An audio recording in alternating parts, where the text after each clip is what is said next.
Hey guys, and welcome back to the Peteytown Piranhas, a college football 2016 builder dynasty. In this episode, we're going to be going through year 19 of the program, and we're coming off another national championship game victory, and we're trying to see if we can reach another milestone this season. We're trying to break the record for most consecutive regular season games won.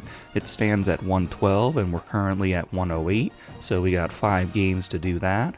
But first, we're going to go through the schedule, then we're going to take a look at the team that we're working with this year, and then we're going to go to the initial recruiting board, and then we'll get into the season. To start this season, we're going to take on Oklahoma and then Florida State, then we'll travel to Oklahoma State, then we open Big Ten Conference play with Iowa, then we go with UCLA, then we travel to Michigan, and then we take on Indiana, travel to Illinois, and then take on Oregon, then we have our bye week, then we travel to Nebraska and Syracuse, and then we end the season at home against USC. No surprise here, as the Peteytown Piranhas come in ranked number 1 in the country with 99s across the board. Then you got Cameron Prescott, who's a 99 overall left tackle, Marquise Naylor, who's a 98 true overall and 99 with tactician boost. He's at cornerback. And then another 99 true overall is wide receiver Kevin Shakir. Replacing Demetrius Telford at quarterback will be sophomore Eli Newcomb, who we're very excited about. Then we got halfback Randy McNeil returning, along with Max Meeks as his partner in crime. Then we got fullback Matt Hurt. Wide receiver is going to be Kevin Shakir, Floyd Grimes, and slot guy Jamichael Wilkes. And then Willie Ekiyor will make some appearances. Then on the tight end spot, we got Tobias Hayden, and we got Carter Burns as well making an appearance. Then left tackle, of course, will be Cameron Prescott. Left guard will be Mac Joseph. Center will be Broderick Bobo. Then at right guard, you're going to have Kari Gentile. And of course, at right tackle, Alex John. Moving over to defense, off the edge, you're going to have D'Angelo Dubbs, and on the other side, you're going to have Jamichael Heggie. At defensive tackle will be Colin Griffin, Kevin Jones, and Jimmy Wyndham. Then at Sam linebacker will be George Heredia. Mike linebacker will be Roland Sheed, and the other outside linebacker will be Max Littlejohn. And then for cornerback, you're going to have Marquise Naylor and Isaac Priestley, and then in the slot, you're going to have Jamie Salcedo. At free safety is returning Otis Moody, and strong safety returning Tony G, and in 3 safety looks, you're going to have Rocky Long. Then at kicker, we're going to return Joaquin Orlando, and at punter will be freshman Trent Gold. On the recruiting front, we're starting with 8 gems here, and we're going to start with 5-star Sam linebacker Frank Spillman, who's also the number 1 player in the country. He's got very good athleticism in that 80 zone coverage, and he's also got gold blow-up and bronze hammer. Then we move to 2 very special cornerbacks. Alex Pinheiro has 95 speed and acceleration, and just a very athletic guy with 80 man coverage. And then we go to Caesar Juravicius. He's got good athleticism as well, and he's got that zone archetype, and he's got that 81 zone coverage and some interesting mental abilities. And then for defensive tackle, Brian Stitzer, 92 strength really jumps out, and 87 finesse moves, and he's got that bronze takedown. And then for wide receiver, Cornell Canaday, he's got that speedster archetype with 93 speed and 92 acceleration. And then Sam linebacker, Charlie Sternberger, he's got pretty decent athleticism and got that 84 pursuit. And then we got our will linebacker, Vince Lawrence, 83 speed, 90 acceleration, and hit power could use some work, but he's got pretty decent pursuit as well.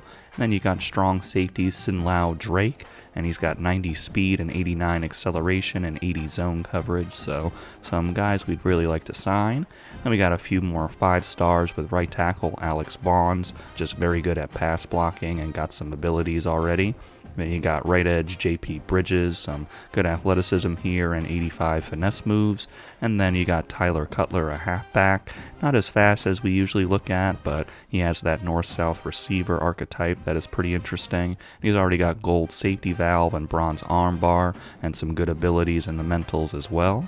And that's it for the 5-stars, and then the rest are 4-star guys that look pretty interesting, so we'll see what we can do here. Quick update here in recruiting. After we advanced to week 1, we found another gem with quarterback Quincy Olaka, and he's only got 85 throw power, but still that gem is intriguing, so we'll see if he can grow into anything if we're able to get him. At the start of this season, our very own wide receiver Kevin Shakir will be leading the Heisman Trophy race. We're going to open up this season at the Piranha Tank with a game of the week against number 9 Oklahoma with their 92 overall. And we're going to get a sack here. Nice rush there by Jamichael Heggie to get in there. And Kevin Shakir with a beautiful move, and Kevin Shakir is going to get into the end zone for the Peteytown Piranhas, showing off that spin move and athleticism, and we're going to be up 7-0. And up the middle, it's going to be Kevin Jones with some immediate pressure for the sack. And Randy McNeil is going to take this one right up the middle out of the flex bone, and we're going to get the touchdown. That was a 4th and goal situation, but not too far out where it was too difficult for us. And it's going to be 14-0 Piranhas. And not fooled by that play-action boot play, it's going to be D'Angelo Dubs getting in there for the sack. Will they take to try to pick up this first down? They'll take a deep shot here. And we're going to get that interception. Roland Shee just in the right place at the right time, and Roland is trying to bring it all the way back, and he can't quite get there, but he brings it to the 3-yard line. What a great play in the defensive backfield for us. Just got that hit and got the ball loose, and Roland just picked it up before it hit the ground. And it's going to be the slant off the RPO, and Kevin Shakir is in the end zone again for us as we go up 21-0 in the first quarter. On 1st and 10, they'll look to throw it. And we're going to go down on a sack here. Vernon Moncrief's in there right now because Eli Newcomb got a little shaken up earlier in the drive, so we'll see if Vernon or if Eli comes back, but right now we're on a 2nd down and 12. And he'll drop back here on 3rd down. Looking to the end zone. And that is going to be intercepted in the end zone by Oklahoma. Eli Newcomb came back a play after that sack previously, and instead of getting some points, Eli is going to throw an interception. Back, looking to throw for it on 3rd. And we're going to get in for a sack. It's going to be a forced fumble by Kevin Jones and picked up with one hand by Jamie Salcedo in the end zone for the Peteytown Piranhas. And we're going to go up 28-0. So in that sequence with the interception, we still end up getting points thanks to our defense. This defense could be very aggressive. And a sack here as we brought the blitz, and Oklahoma was not expecting it, and D'Angelo Dubs got free again for a sack. And into the end zone, it is going to be a nice catch by Kevin Shakir. 2 guys trying to go after him, but Kevin was able to concentrate and bring that one in, and it's going to be a big score now for the Peteytown Piranhas as we go up 35-0. Looking to pass here on 2nd down. And coming in for the sack here, it's going to be our guy. I can't tell who it is. I think it's, yes, Doug Boss. I think that's our freshman there making an impact now. Colin Griffin a little banged up, so Doug got a chance. And Tobias Hayden is going to get free, and nobody was marking him, and we're going to go up 42-0. Excellent start to the season for the Peteytown Piranhas as we get this 56-6 victory over Oklahoma. Just all sides of the ball looking very good to start this year. Our offense had 431 yards to Oklahoma's 167. They had 33 yards on the ground while we had 139 and a touchdown. They had 134 yards passing while we had 292. They were 3 of 13 on 3rd down, and we were 6 for 9. Nice. And for turnovers, they had 3 and we had 2. Eli Newcomb, the first time as a starter, did not have a lot of yards, but he took advantage of the field position he was given as he had 119 yards, 3 touchdowns, and 1 interception, and he was not sacked. And then for Vernon Moncrief, he had 173 with 2 touchdowns, 1 interception, and 1 sack. Trevante Uzama ended up leading us in rushing with 6 carries and 47 yards, while Eli Newcomb had 4 for 40, and Randy McNeil had 9 for 30 and a touchdown. In the receiving game, you had Kevin Shakir getting 5 catches, 84 yards, and 3 touchdowns, and then Tobias Hayden had 8 for 56 and a touchdown, and then scrolling on down, Willie Ekior had 1 for 32 and a touchdown. Defensively, Deion Carney led us with 8 tackles, and then for sacks, we had 2.5 from D'Angelo Dubbs, 1.5 for Kevin Jones, 1 each for Doug Boss and Jamichael Heggie, and then half a sack each for Kamani Wiley and Taj Higgins. And then for interceptions, you had 1 from Roland Sheed off the tip, and you had Daryl Morris getting 1 as well. And then going over here to the fumbles, we had 1 forced fumble from Kevin Jones, and that was recovered in the end zone by Jamie Salcedo. A group of guys are in their top 5 stage now, including gem wide receiver Cordell Canaday, and right now we're in second place for him, right behind Alabama, and we got his hard sell. And then Charlie Sternberger, pretty much the same position with close battle and hard sell. Then Quincy Olaka, a little bit more separation from Ohio State, and he's also a gem, so really want to make up some ground here with our Tier 5 pipeline. And then for Kai Breeze, he's also in second place, just a lot of close battles right now. And then we got a first place guy with Grant Clapp. And then for Deion Stye, he's also in first place, but we don't have his sell yet. Just got 3 options it could be, so just want to wait it out and see what he gives us. The Florida State Seminoles are coming to town now, and they got a 94 overall, and they also won their first game, and they're number 17 in the country. On their first drive, Florida State's going to go with a field goal attempt. And their guy is going to put this one up, and it is through, and it's going to be 3-0 Florida State.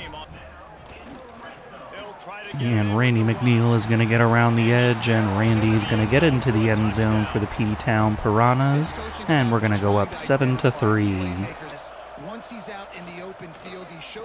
And an interception here. It's going to be George Heredia getting that one, and they're going to take him down at the 27. Just great zone coverage by George there, and we're going to be in threatening position. And wide open over the middle of the field on a nice slant route. We're going to hit our man. Looks like it's Jamal Wilkes. I believe that's his name. I'm still getting used to some of these guys. And it's going to be 14-3 Piranhas. J. Michael Wilkes, excuse me. To the outside, it's going to be Tobias Hayden getting free, and we're going to go up 21-3 on the Seminoles.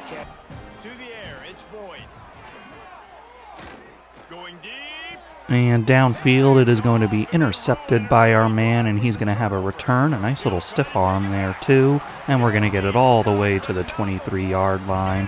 What a great play there. It's going to be Rocky Long on the interception. Eli Newcomb right up the middle, and he is going to get into the end zone on that QB blast play, and we're going to take a 28-3 lead. And getting in there for the sack will be Jamichael Heggie to push him back a little bit. Florida State out here for a 47-yard field goal attempt, and their kicker sends it away, and it is good to make it 28-6. With under a minute left in the first half, we're going to set up a Joaquin Orlando field goal attempt, his first attempt of the season, and he's going to put it up, and it is good, and we're going to go up 31-6.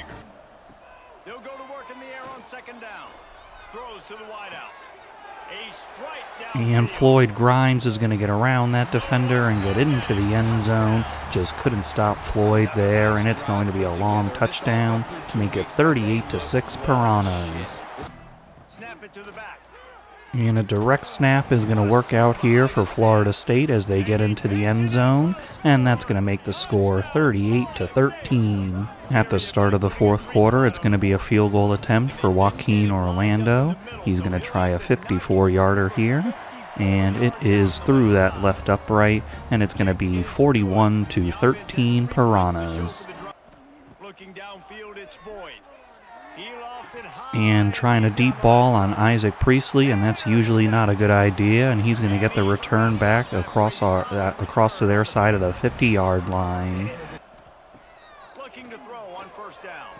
And a beautiful toss out to Tobias Hayden on a corner route, and Tobias is going to get it into the end zone, and we're going to go up 48 to 13. Very good complimentary football today for the Piranhas as we get the 48-13 victory over Florida State. Just the defense putting our offense in great positions to succeed despite giving up a couple scores, but we'll forgive them for that when they did such great work with turnovers and field position battles. So very nice job by the Piranhas. On this day, the Piranhas had 483 yards to Florida State's 257. Then for rushing, they had 32 and a touchdown, while we had 204 and 2 touchdowns. Then for passing, they had 225 and we had 279. They were 3 for 9 on third down and we were 6 for 8.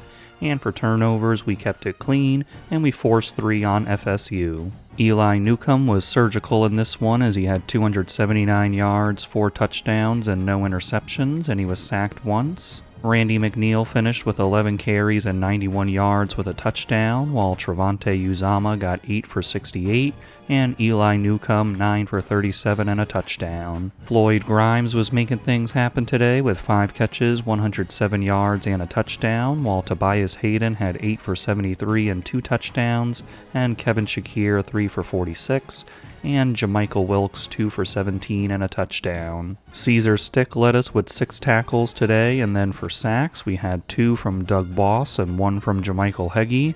Then interceptions we had 3 today with George Heredia, Isaac Priestley, and Rocky Long getting those. Joaquin Orlando saw the field for the first time this season, and he hit both of his field goals with a long of 54. The double soft sell gave a nice boost for Cordell Canada to shoot us up over Alabama. Then for Charlie Sternberger, his hard sell got us over Clemson. And same story here for Quincy Alaka. And then for Kai Breeze, also the same story. And then for Grant Clapp, he got a nice boost over Nebraska now. Then for Deion Stye, it went down a little bit because we couldn't sell him, but now we are selling him, so hopefully we can gain some ground on Penn State, but they do have that Tier 5 pipeline in the wings. And then going down for Vince Lawrence, he's a new guy, got a few new guys here in their top 5. He's got a nice little boost over Maryland, and we have his sell. And the same thing here for Sinlao Drake, and then Taz G, a little similar situation. And just kind of the same thing for these guys, but JP Bridges only has a double soft sell, so we'll see if we can get his hard sell soon. After a bit of a slow game for Kevin Shakir, he is off the Heisman Trophy list for now, so we'll see if him or somebody else can make their way into this list. Our first road game of the season will be against the Oklahoma State Cowboys with their 82 overall, and they've also won their first 2 games of the year. They're number 14, and we're going to have a game of the week. Out of the gun now on third down. The pass rush closing in. And he tried to run away from us, but D'Angelo Doubs was not going to let him get too far as he brings him down for the sack. Here's the snap. Quarterback looking to throw. And Eli Newcomb is going to have some pressure come up the middle, and he's going to go down for the sack. Away from the goal line now. Looking to the end zone. And nice floated out there, and it's going to be Jamichael in the end zone for us, and it's going to be a 7-0 lead for the Piranhas. Quarterback drops back, probing the secondary. And we're going to cut that one off. What a great play by Max Littlejohn in the red zone, and we're going to deny them points. Looking to pick up the first down. And immediate pressure on Eli Newcomb, and he had no chance on that play. That guy looks like he came in untouched. And another interception in the red zone. This time it's going to be George Heredia getting that one, and we deny him again. Tobias Hayden gets the block out there, and people are trying to chase him down, but he runs away from them into the end zone, and the Piranhas are going to be up 14-0. Looking to throw it on third and very long. And it's going to be a sack by Colin Griffin getting back there. We're not going to turn them over again in the red zone here, but the sack was able to knock them out of the red zone and force a field goal attempt.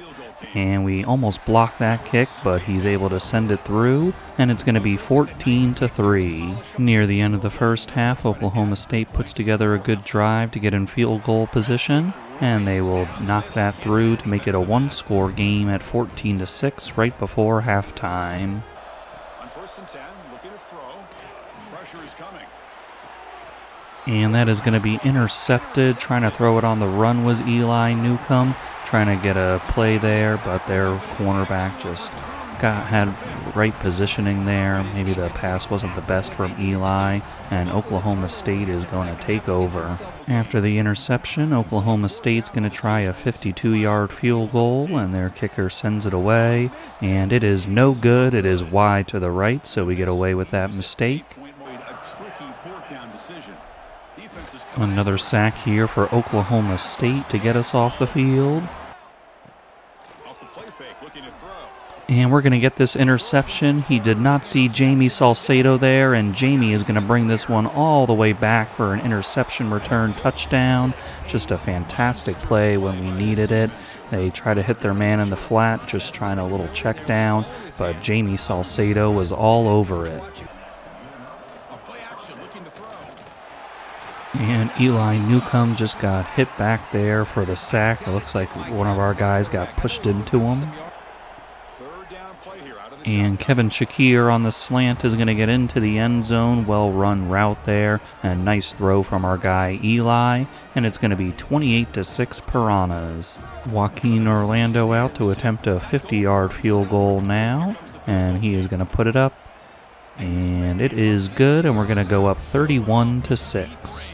So we get this 31-6 victory over Oklahoma State. Bit of a tough time in that first half. They had a competitive game against us, but that second half we really separated, and the defense had a little bend but don't break mentality today. A couple of red zone interceptions really helping us out, and the offense took a little time but got things together.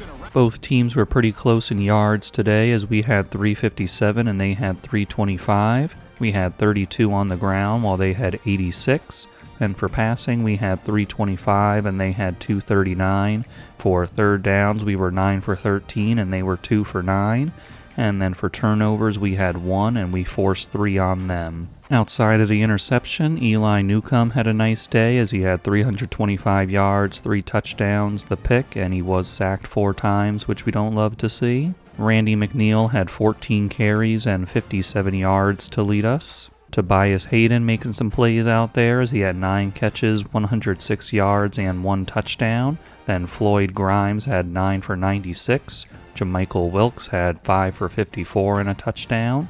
And Kevin Shakir 4 for 36 and a touchdown. George Heredia led us with 13 tackles today, and then for sacks we had 1 from D'Angelo Dubs and Colin Griffin, and then for interceptions you had George Heredia and Max Littlejohn with those big red zone interceptions, and Jamie Salcedo with the big 45-yard pick 6. Joaquin Orlando hit his only field goal today, a 50-yarder. Got some more 5-star guys in their top 5 with Frank Spillman, Alex Pinheiro, Alex Vaughns, Tyler Cutler, and then a 4-star in Roger Matthews. And these guys have their hard sells going. But the big story here in recruiting is that we got some guys in their top 3. Cordell Canady looks like he's going to commit to us, and Charlie Sternberger really getting a challenge from Clemson, but I think we're close enough where we're going to get the commitment. Then Quincy Alaka, kind of the same deal there. Then for Kai Breeze, I think we're leaving Clemson a little behind us now. And then for Grant Clapp, the same thing with Nebraska. And Deion Stiles, the only guy who's really in danger here. Might not go our way, but it is what it is. Our Big Ten opener for this season will be at Iowa, and they have a 76 overall and a bit of a struggle to start the year as they're 1-2.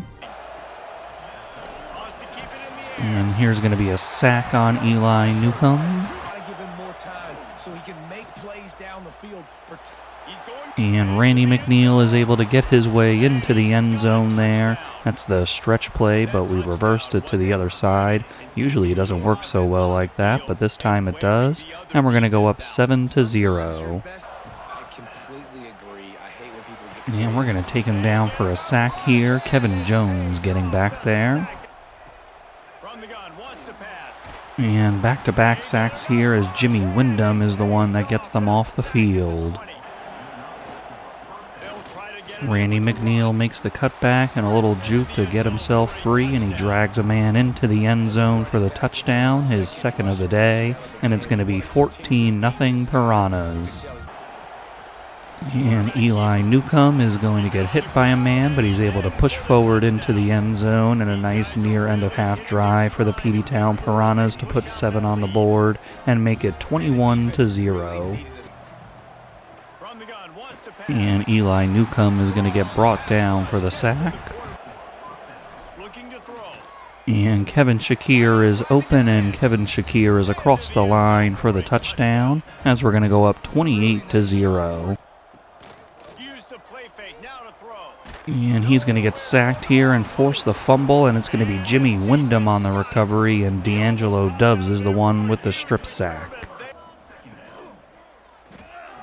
And a pop pass is going to work out for us to perfection as Tobias Hayden gets into the end zone to make it 35-0. Well, last season we shut out Iowa on their home field, and this time around they were able to score, but it was too little too late as we get the 42-7 victory over them. Just great job all around here by the Piranhas. 432 yards for the Piranhas, while Iowa got 278. We had 86 yards rushing and 3 touchdowns, while they had 24 yards. And then for passing, we had 346 and they had 254. On third down, we were 3 for 6 and they were 8 for 14. And for turnovers, we didn't have any, and we forced 3. Eli Newcomb put up 298 yards, 2 touchdowns, and no interceptions, and he was sacked twice. And then Vernon Moncrief had 48 yards and a touchdown. Not a lot of carries for Randy McNeil, but he was effective when he got his opportunity with 7 carries, 51 yards, and 2 touchdowns. Big day for Tobias Hayden as he had 11 catches, 142 yards, and a touchdown. And Floyd Grimes had 5 for 50. And then Carter Burns with the backups, 2 for 48 and a touchdown. And Kevin Shakir, 4 for 22 and a touchdown. Max Littlejohn led us with 9 tackles today. And then for sacks, we had 1 each for D'Angelo Dubbs, Jimmy Wyndham, and Kevin Jones.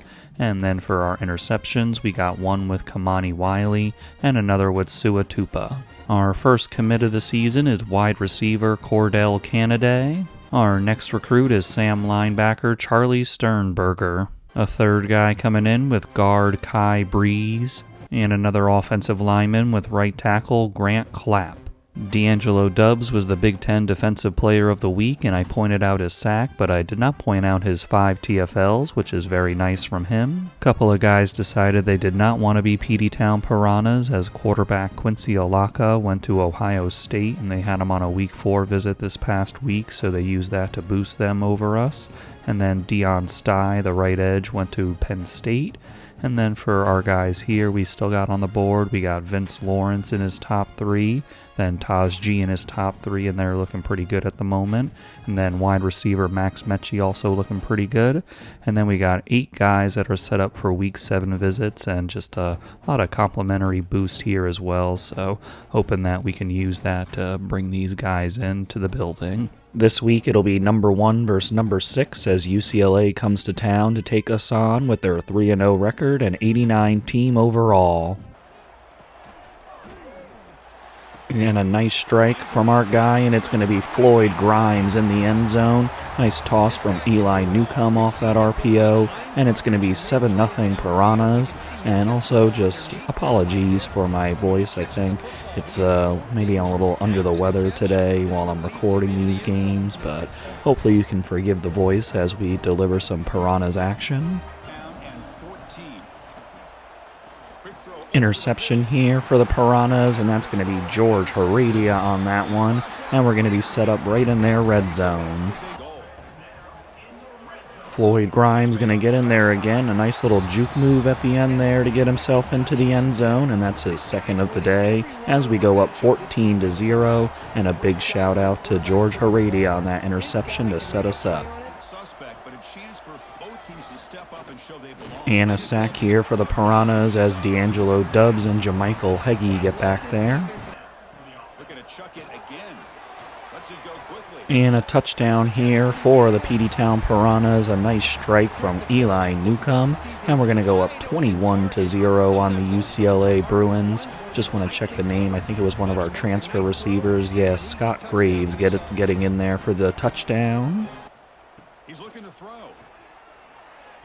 And he's going to roll right into our guy, D'Angelo Dubs, who gets in there for another sack. And it's a strike to Kevin Shakir in the end zone, and the Peteytown Piranhas are going to take a very nice 28-0 lead. And he gets hit as he throws, and that pass is going to float into the hands of Max Littlejohn. Just great pressure by our D-line to help make that happen. Up the middle for Randy McNeil, and out of that flex bone, Randy is going to be in the end zone for the Piranhas, and we are up 35-0. There's the snap. They'll set up to throw.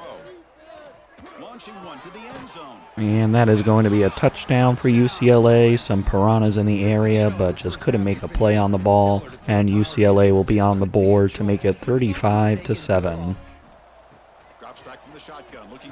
And it's going to be a sack by UCLA, and the ball is out, but thankfully we're going to recover it. That sack helps UCLA force us on a field goal attempt from Joaquin Orlando, and he is going to put that one up, and it is good for the Piranhas as it's 38-7. Into the back of the end zone, a nice strike from their quarterback, and UCLA is going to get a little closer at 38-14.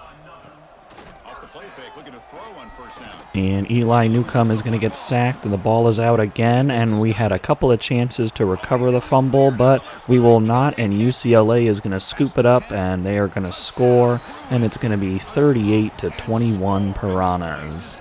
Never mind, trying to make it a two-score game. UCLA is going for two, and they are going to hand off to their running back, and he will be stuffed, so it will remain a three-possession game at 38-20. Looking for a man. And Eli Newcomb is going to deliver that one, and it's going to be Floyd Grimes again for the Peteytown Piranhas, his third of the day, and it's going to be 45-20.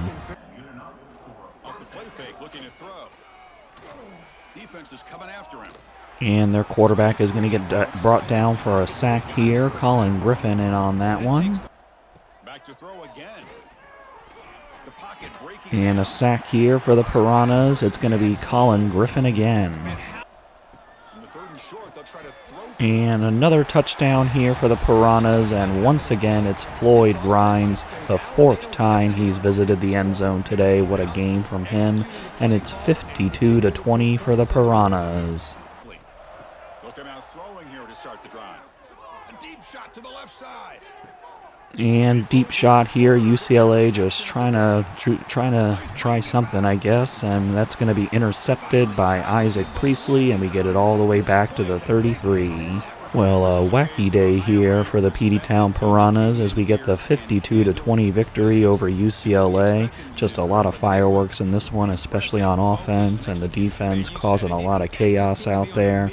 And UCLA even got a fumble 6 on us, but we don't have to talk about it too much. I just am enjoying the Piranhas and how they're doing so far this year. A very special milestone here for the Peteytown Piranhas against UCLA. We have now won 113 straight regular season games, which is a record that we passed Mount Union for. Just very, very consistent production for the Piranhas in the regular season, and just absolutely proud of these guys for making it happen. We almost outgained UCLA by 300 yards as we had 536 and they had 237. They had 60 yards on the ground while we had 126 and a touchdown. For passing, they had 177 and we had 410. For third down, they were 4 for 9 and we were 5 for 6. And for turnovers, they had 3 and we had 1. Outside of the strip sack that UCLA returned for a touchdown, Eli Newcomb really lit it up in the passing game as he had 410 yards, 6 touchdowns, and no interceptions, and he was sacked twice. Randy McNeil doing his thing with 16 carries and 95 yards with a touchdown. Huge day for Floyd Grimes as he had 9 catches for 117 yards and 4 touchdowns. Then Randy McNeil had 7 for 97. Tobias Hayden 6 for 71. Then Kevin Shakir dealing with a little wear and tear throughout the game, but he still managed 3 catches, 27 yards, and a touchdown. And then you had Scott Graves coming in for a 23-yard touchdown. In the tackle department, we were led by Otis Moody and Max Littlejohn getting 8 apiece, and then for sacks, we had 2 from Colin Griffin, 1 for D'Angelo Dubbs, and 1 for Jamichael Heggie, and on interceptions, we had Max Littlejohn, George Heredia, and Isaac Priestley. Joaquin Orlando calmly hitting his only attempt of the day, a 26-yarder. Safety Taj G will be a Peteytown Piranha. Another safety with Cinny Lau Drake. Isaac Priestley was the Big Ten Defensive Player of the Week. Feeling pretty good about the recruiting board at this point because everybody pretty much has us in their first place slot, and Vince Lawrence is one of those guys, as well as Max Mechie, who should be committing after this week. And we got a bunch of guys on their Week 7 visit that I mentioned. And then at the bottom here, you got Caesar Juravicius in his Week 9 visit. So this is the one battle where I'm thinking we're going to get some competition, but the rest of them are looking pretty good, I think. For the second straight season, we're going to be traveling to the Big House to take on Michigan, and they have a 94 team overall and a 3-2 record on the season. Michigan gets it all the way down to our 2-yard line, but cannot punch it in, and they're going to go with points here to get it to 3-0. Michigan is also able to keep us to a field goal attempt as we got it to their red zone, but no further, and it is going to hit off the upright, and we are going to come away with nothing on that drive. Blitz here from the Piranhas is going to work out as Otis Moody came from his free safety spot for that one. And Eli Newcomb tosses it softly into the hands of Kevin Shakir, who came back to help his quarterback on that one. And it's going to be 7-3 Piranhas. And a sack here. It's going to be a forced fumble, but Michigan is able to jump on it. Jimmy Wyndham getting in there for the strip sack. And we're going to get in for another sack. It's a fumble, and they recover it again. 2 fumbles on this drive, but we can't recover either one of them. And it looks like Jamichael Heggie was in on that.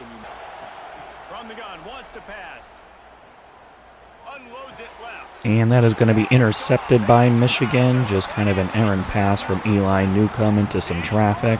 And Michigan's going to take over and keep us off the board. A sack here for the Piranhas. Jimmy Wyndham getting back there again. Randy McNeil is going to run through an arm tackle, and Randy McNeil is on the board. And we're going to go up 14-3.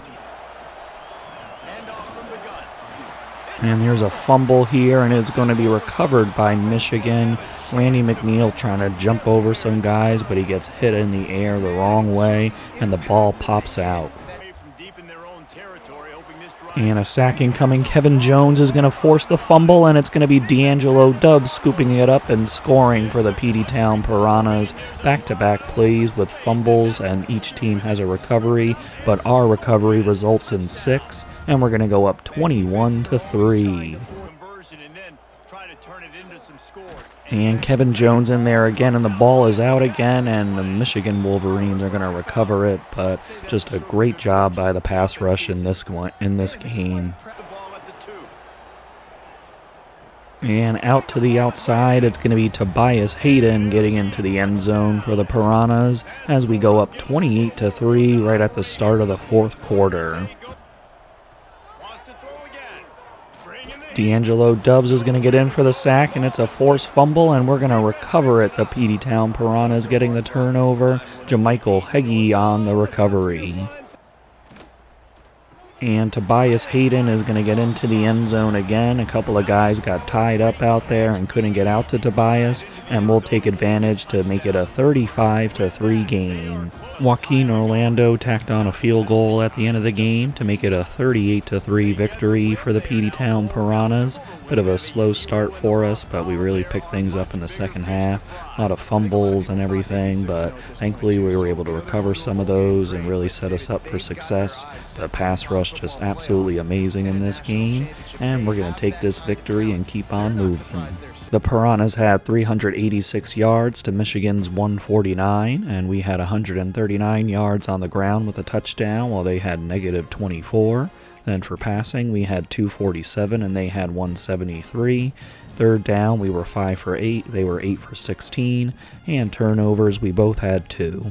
Eli Newcomb was pretty solid in a tough road environment here, as he had 241 yards, 3 touchdowns, and 1 interception, and he was not sacked. Randy McNeil finished the day with 11 carries, 52 yards, and a touchdown, and he did lose that fumble. Kevin Shakir with a nice day with 8 catches, 101 yards, and a touchdown. And then Max Meeks had 3 for 44, Floyd Grimes 3 for 40, and Tobias Hayden 7 for 39 and 2 touchdowns. George Heredia had 10 tackles today and 3 for a loss. And then for sacks, we ended up with 9 in this game, 2 each for D'Angelo Dubbs and Jimmy Wyndham, 1.5 for Kevin Jones, then 1 each for Otis Moody, Taj Higgins, Doug Boss, and half a sack for Jermichael Heggie.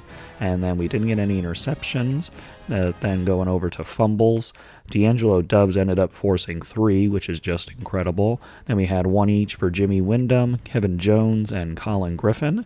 And then for fumble recoveries, we ended up getting 2 of these with D'Angelo Dubbs and Jermichael Heggie, and that touchdown was scored by D'Angelo Dubbs. Unfortunate miss for Joaquin Orlando today, but he also hit a 53-yarder. As expected, Will linebacker Vince Lawrence will be joining the Piranhas. And Max Mechie, another guy who we thought was going to come in this week, and he has. 5-star right edge J.P. Bridges will be joining our defensive line. We're already familiar with the stakes for this upcoming Indiana game. Of course, we want to get the win on the field, but we also want the win for recruiting, as we got 8 guys visiting this week with all these guys coming in. Some in their top 3, some in their top 5, and Caesar will be joining us in a couple of weeks for a visit, so see how that goes then. But for now, we're focused on this game. We now host Indiana as they come in with a 4-1 record and 66 team overall, so I think a bit of an overachieving team here. And a sack here, it's going to be Jermichael Heggie getting back there.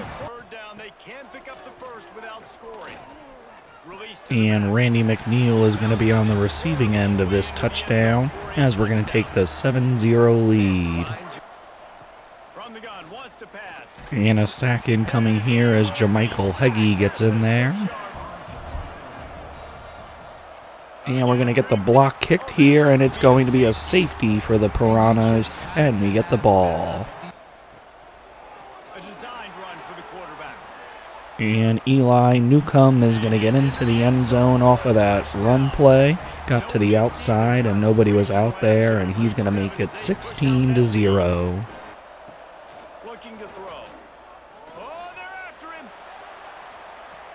And a little over-the-shoulder interception for Isaac Priestley, and he's going to return this one all the way back to the 41-yard line.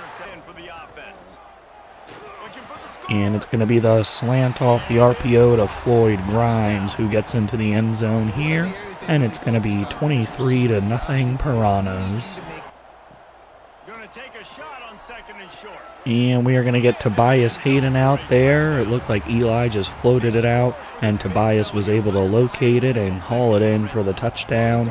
And we're going to go up 30-0. Trying to get on the board before halftime. Indiana is going to go with a field goal attempt. And their kicker has put it up, and it is good, and it will be 30-3. And we're going to find Randy McNeil, who's leaked out into the flat, and Randy has another receiving touchdown in this game as we make it 37-3. Another field goal attempt for Indiana as they're going to send this one up, and it is good to make it 37-6. And Eli Newcomb is not going to escape the pressure here as they brought in extra defenders. The sack helps make it a field goal attempt here for Joaquin Orlando, and Joaquin puts it up, and it is good for the Piranhas as we go to 40-6. I think we did a mighty fine job impressing these recruits in this 47-9 victory over Indiana. Just great job on all sides of the ball for the Piranhas.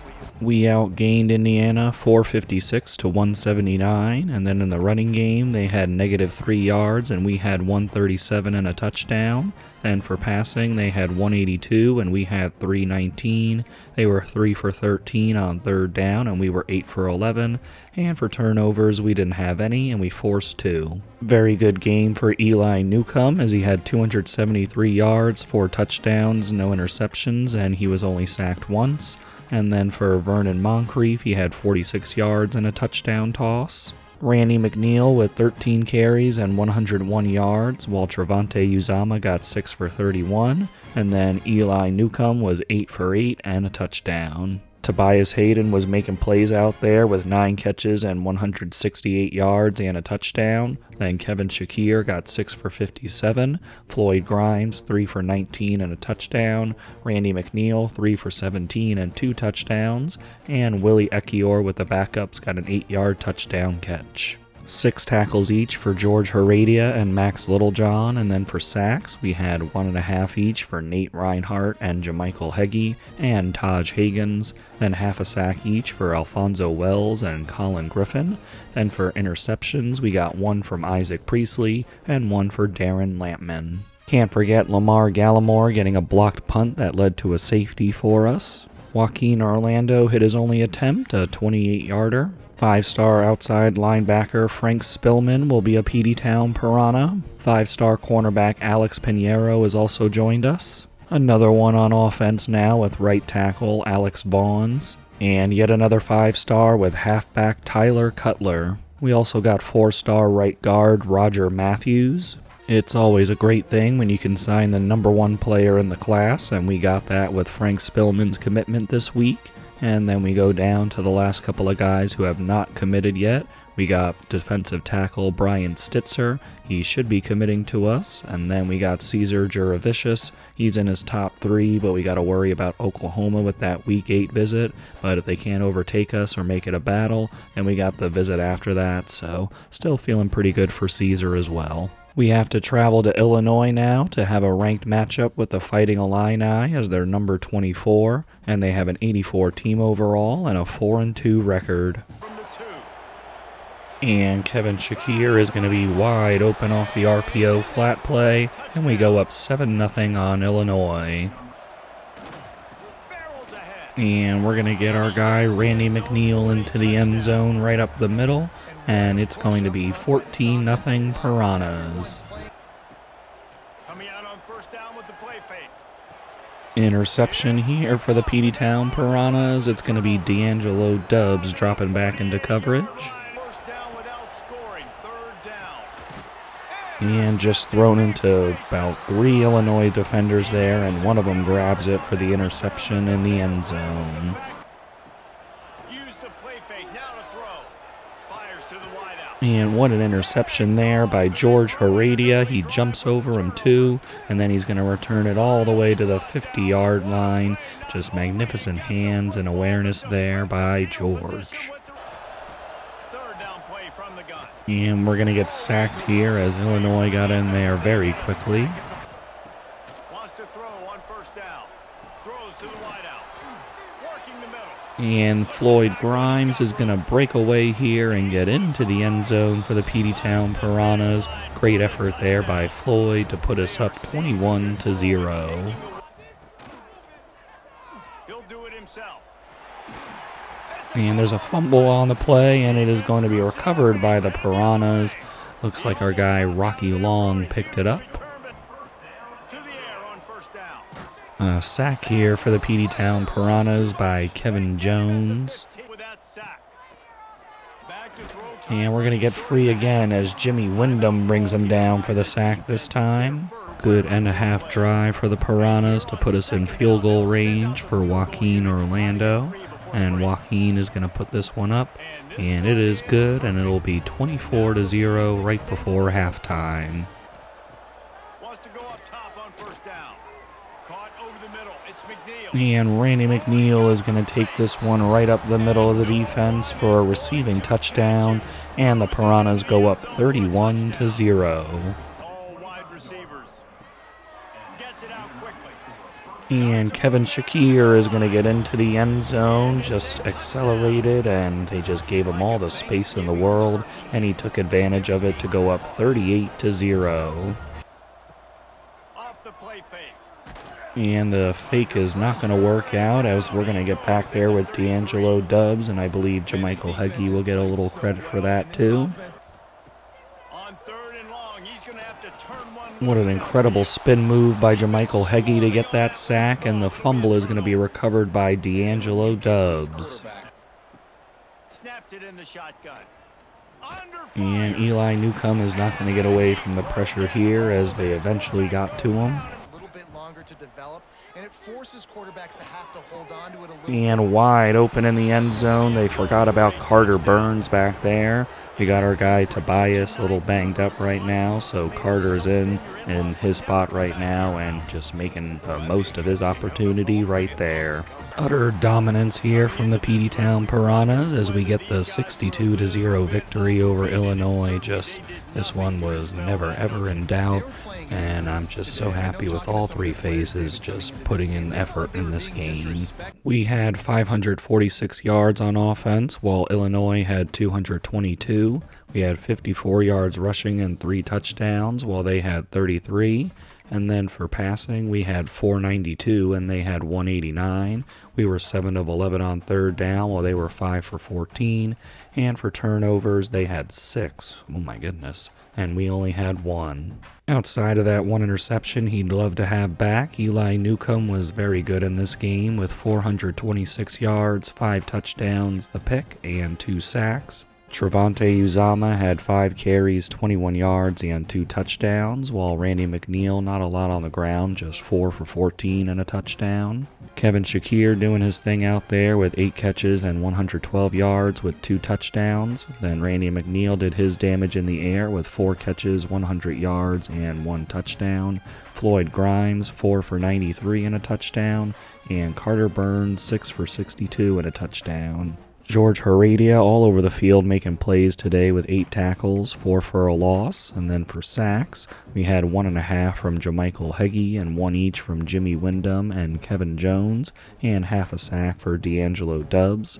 And for interceptions, we got 1 with D'Angelo, another with George Heredia, and Kamani Wiley got 1 with the backups, as well as Heath Byard.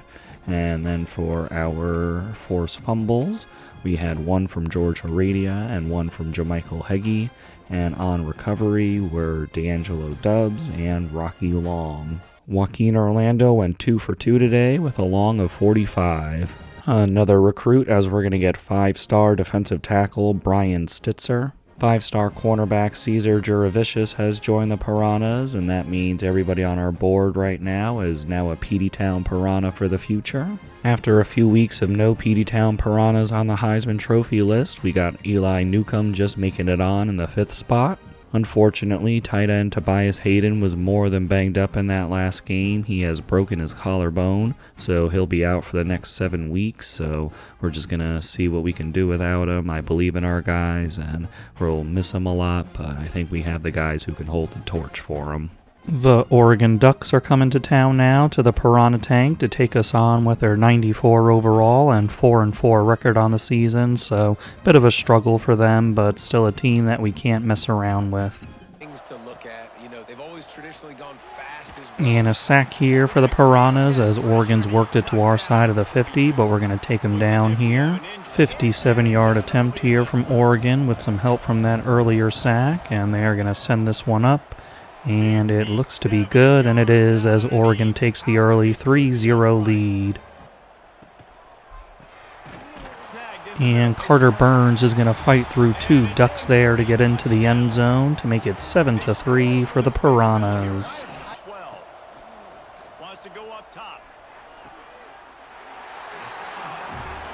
I don't know what happened there. It looks like we got the ball. Jamie Salcedo is the one who intercepts it.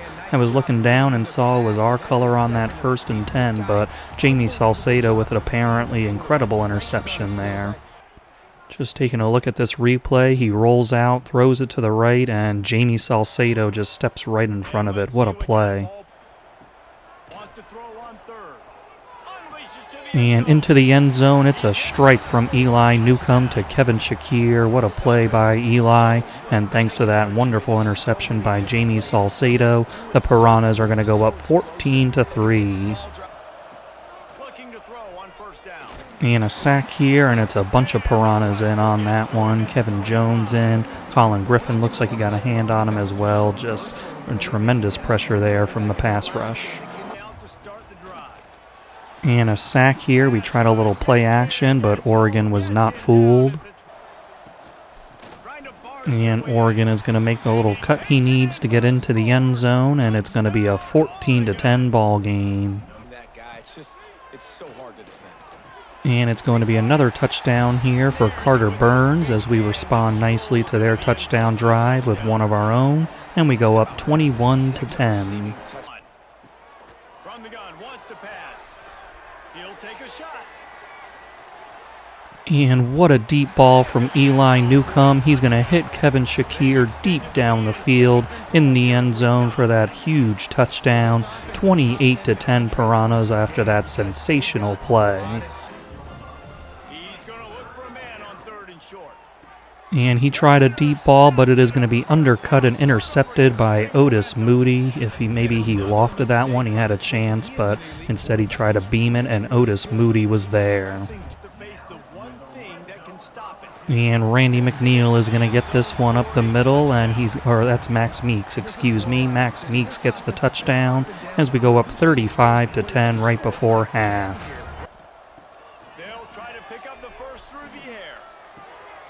Got his man on the right. And Kevin Shakir with a brilliant move on the juke, and he's going to run down the numbers, and Kevin Shakir is in the end zone for the 3rd time in this game. What an electric play from our guy to go up 42-10. Oregon now lining up a 48 or 49-yard field goal attempt, and their kicker lets it go, and it is through the uprights to make it 42-13. And here's a sack off a play action again by Oregon. From the gun, wants to pass. He lofts it high and deep down the left side. And that is going to be intercepted by Oregon deep downfield, and they're going to get a return out of it. Just trying to give Kevin Shakir another chance on a deep ball, but this time their DB was up to the task. So Oregon was able to get a couple late scores to make it closer than it was, but we do get the 45-28 victory over Oregon here.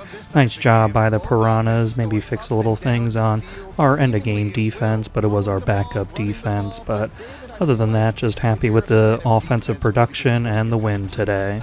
Oregon actually outgained us in this one as they got some things to put together in that 4th quarter with the backups in, as they had 513 yards to our 436. Then for rushing, they had 38 yards and 3 scores. We had 100 and a score.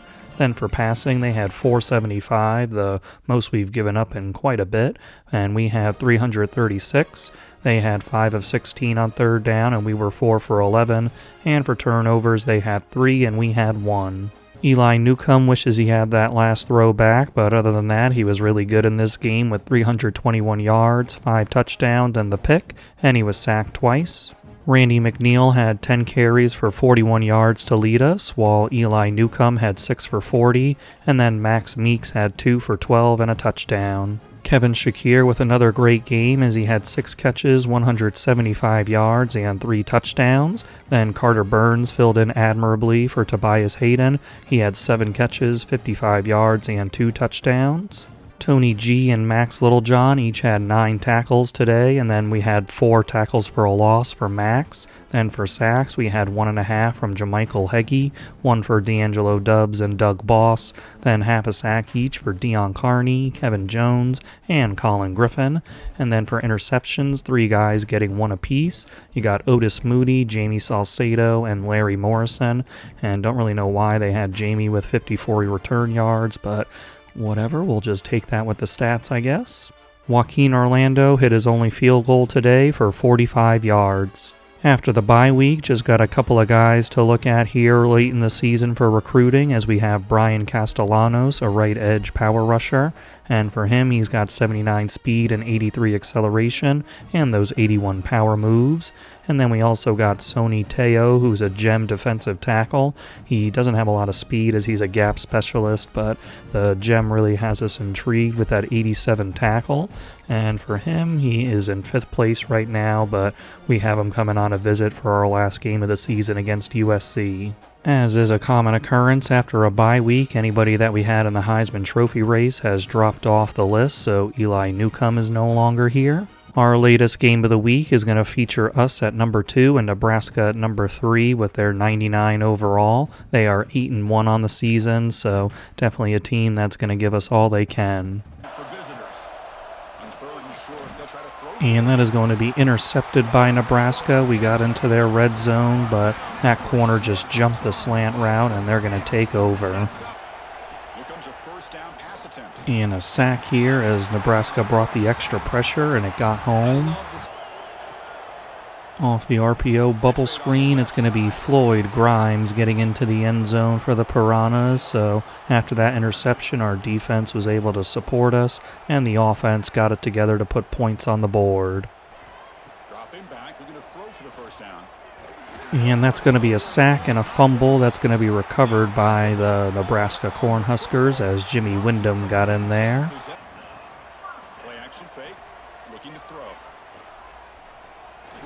And just nobody got open for him, and Jimmy Wyndham is going to take advantage on another sack in this game. Offense gets stopped right before their red zone, and Joaquin Orlando is going to come out and try to kick one in, and he will, to make it 10-0.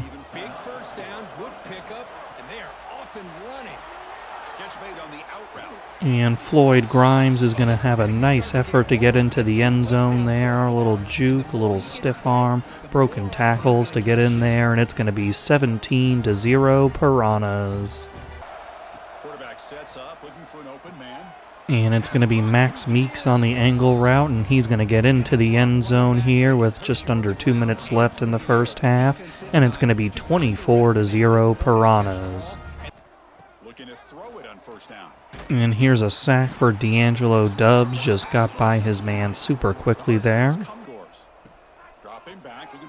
And Colin Griffin just pushes his man back and gets to the quarterback there to make them punt.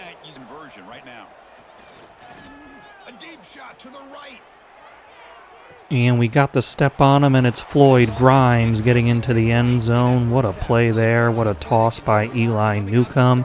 And Floyd Grimes with the concentration to haul it in to make it 31-0. Dropping back, looking to throw for the first down. Defense is coming after him. And that is going to be just a wacky play there, and Nebraska's going to get a pick six out of it, just trying to throw it to the outside, and it bounces off our hands, and Nebraska's able to corral it and get into the end zone to make it 31-7. They'll return it from inside the 5. And Max Meeks is getting out of there and running down the numbers, and Max Meeks is going to have a kick return touchdown. So right after that pick six, the very next play, Max Meeks takes it to the house for a 38-7 lead. Field goal attempt here for Nebraska as they're just trying to get a little bit closer, and their man is going to send it through and make it a 28-point deficit at 38-10. So the Piranhas get out of this one with a 52-24 victory over the Nebraska Cornhuskers. Very nice effort from the boys in this one. We overcame that early interception to really put on a show on offense, and the defense held things down, and we're just going to keep on moving. 545 yards for the Piranhas in this one, while Nebraska got 251. We had 118 yards on the ground, and they had 54. Through the air, we had 427 to their 197.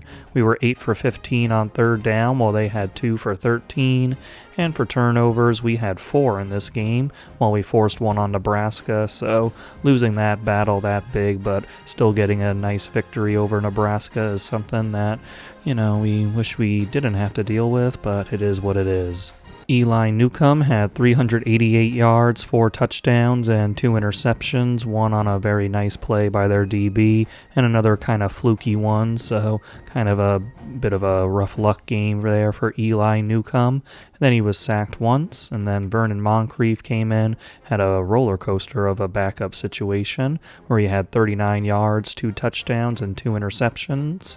Randy McNeil finished the day with 6 carries and 64 yards, while Trevante Uzama had 5 for 33. A lot of contributions in the receiving game today as Kevin Shakir got 7 for 111, then Floyd Grimes 7 for 100 and 3 touchdowns, then Jamichael Wilkes 5 for 62, Carter Burns 5 for 55, then we got Max Meeks with 2 for 25 and a touchdown, then a 10-yard touchdown catch with the backups by D'Angelo Lemur, and then a 9-yard touchdown catch for David Dimke. Max Littlejohn led us today with 6 tackles, and he also had 2 for a loss. And then for sacks, we had 2 from Jimmy Wyndham, then 1 each for D'Angelo Dubbs and Colin Griffin.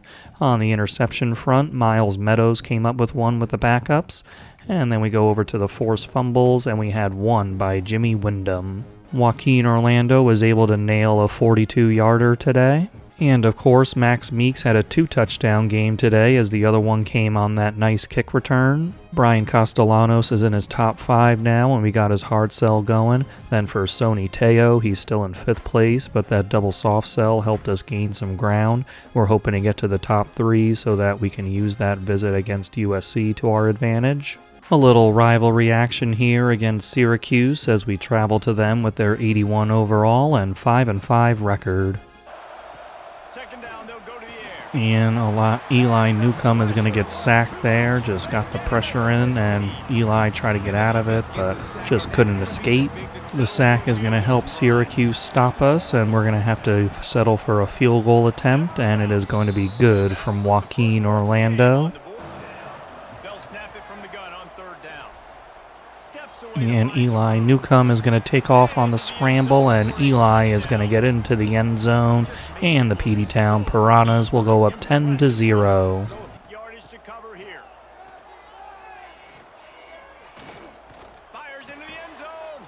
And it is going to be caught by Syracuse. I'm going to challenge that one. I don't know if he brought it in all the way. Sometimes with the animations in the game, things get a little wonky, but just going to challenge that to see what we can get out of it.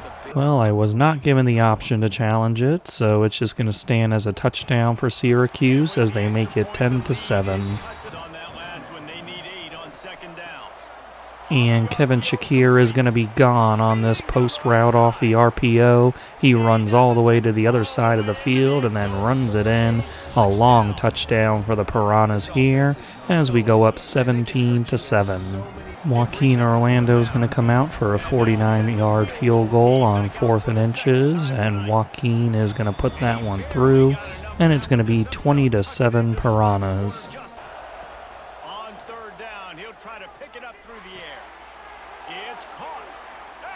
And Max Meeks is swerving around him, and nobody is going to catch Max Meeks as he's going to get into the end zone. He takes that angle route, and nobody defended him at all. And it's going to be 27-7 Piranhas. And a sack here as we're going to get D'Angelo Dubbs, and it looks like, who is that? Doug something or other is going to get in on that sack. Doug Boss, there we go. And he's going to try that play downfield, but it's going to be Isaac Priestley picking it off.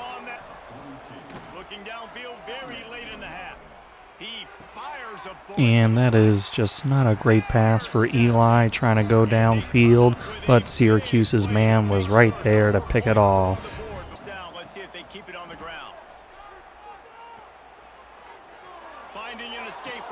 And there's a fumble on the play by Eli Newcomb, just trying to fight for more yardage, but that's going to cost us as we're going to turn it over. After the fumble, it's going to be a 52-yard field goal attempt here for Syracuse, and he is going to put this one up, and it is no good, missed it wide right. Eli Newcomb is going to get into the end zone here. Good initial blocking and second level blocking by the O-line to spring him free.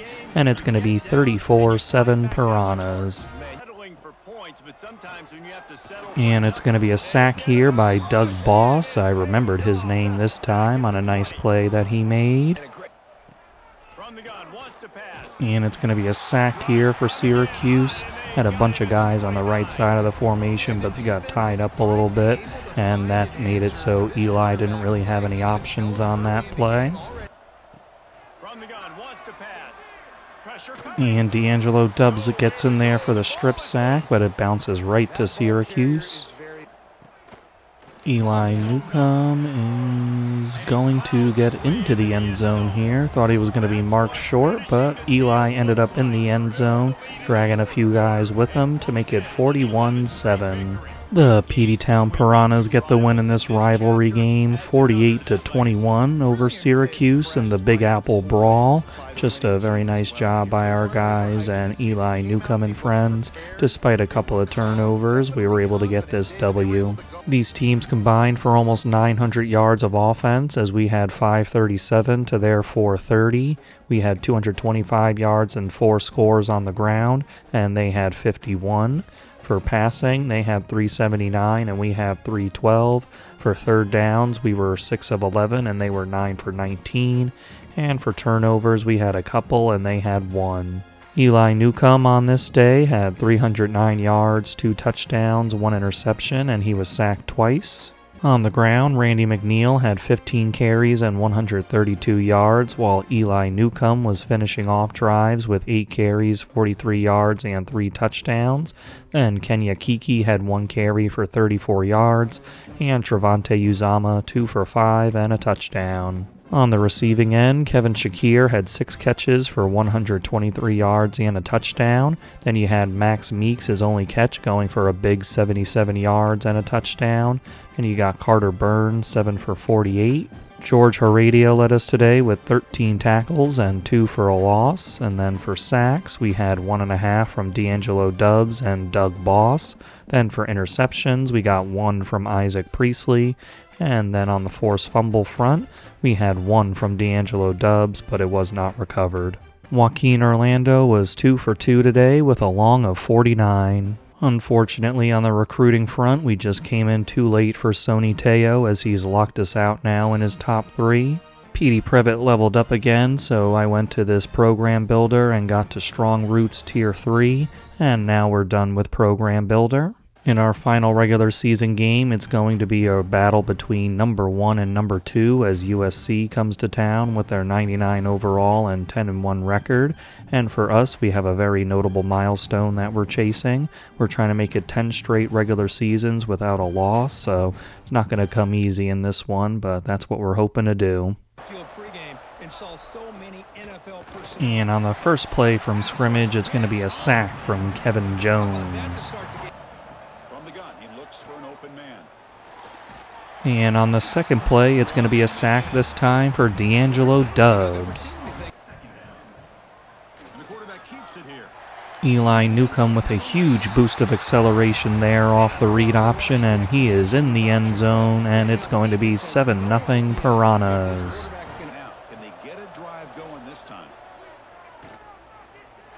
And it's going to be a sack by Colin Griffin, our 3rd sack in the early going of this game.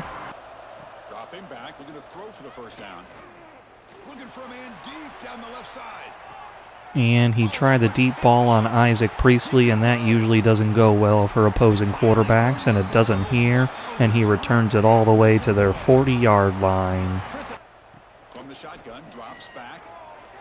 And to the outside, it's going to be caught and gotten into the end zone for the Peteytown Piranhas. It's going to be 14-0 for us, and I'm not sure who it is. It's the 3rd string tight end, technically, with our guy Tobias out. And we're going to see right here who it was. It was our guy D'Angelo Lemur, of course. How could I forget? And that's going to give us a nice cushion now. And it's going to be a sack. D'Angelo Dubs gets in there again. And their quarterback is going to scramble in here for the touchdown, and USC is on the board to make it 14-7. And a sack is incoming here for Jamichael Heggie on a 7-yard loss.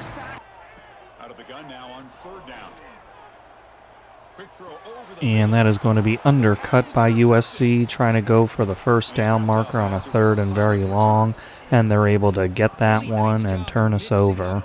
The interception leads to a long field goal attempt here for USC, and their kicker is going to put this one up, And it is off the upright and no good, so we're going to get away with the mistake. And he drops back in the gun. Deep shot toward the end zone. And that is an ill-advised throw from Eli Newcomb, trying to hit it in the end zone, but two USC Trojans get back there, and one of them comes away with the interception.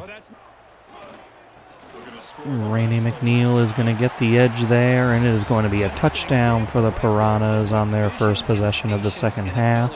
It is 21-7. And that is going to be intercepted by USC, trying to check it down to the outside, but it is a wide formation, so it's really got a long distance to travel, and USC's guy was able to corral it as we commit illegal man downfield. And that is going to be an easy touchdown for USC. They're able to drive it downfield after the interception and make it a one-score game at 21-14. Another interception for USC's defense, their fourth on the game, and that one was just undercut as we try to deep slant there.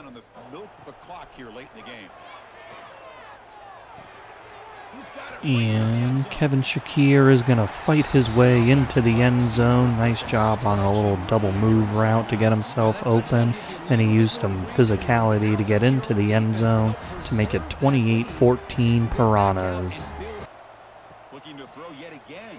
And we're going to get a bunch of guys in there as he's absolutely lifted by D'Angelo Dubs, and Jimmy Wyndham was also in there. And back-to-back sacks here for the Piranhas as Colin Griffin gets in on the action. As we pass the 3-minute mark, it's 4th and 18 for USC. He's just going to launch the ball deep on a prayer, and it is going to be incomplete, and the defense gets the stop.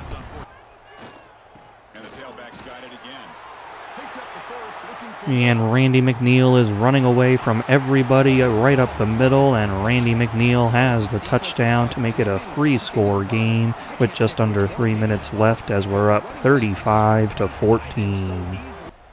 On third and short, they'll try to throw for it here. And that is going to be intercepted by the Piranhas, and it's going to be, looks like Max Littlejohn on that Randy Long, Rocky Long, oh my goodness. Rocky Long with that interception. That's pretty much going to seal this one up.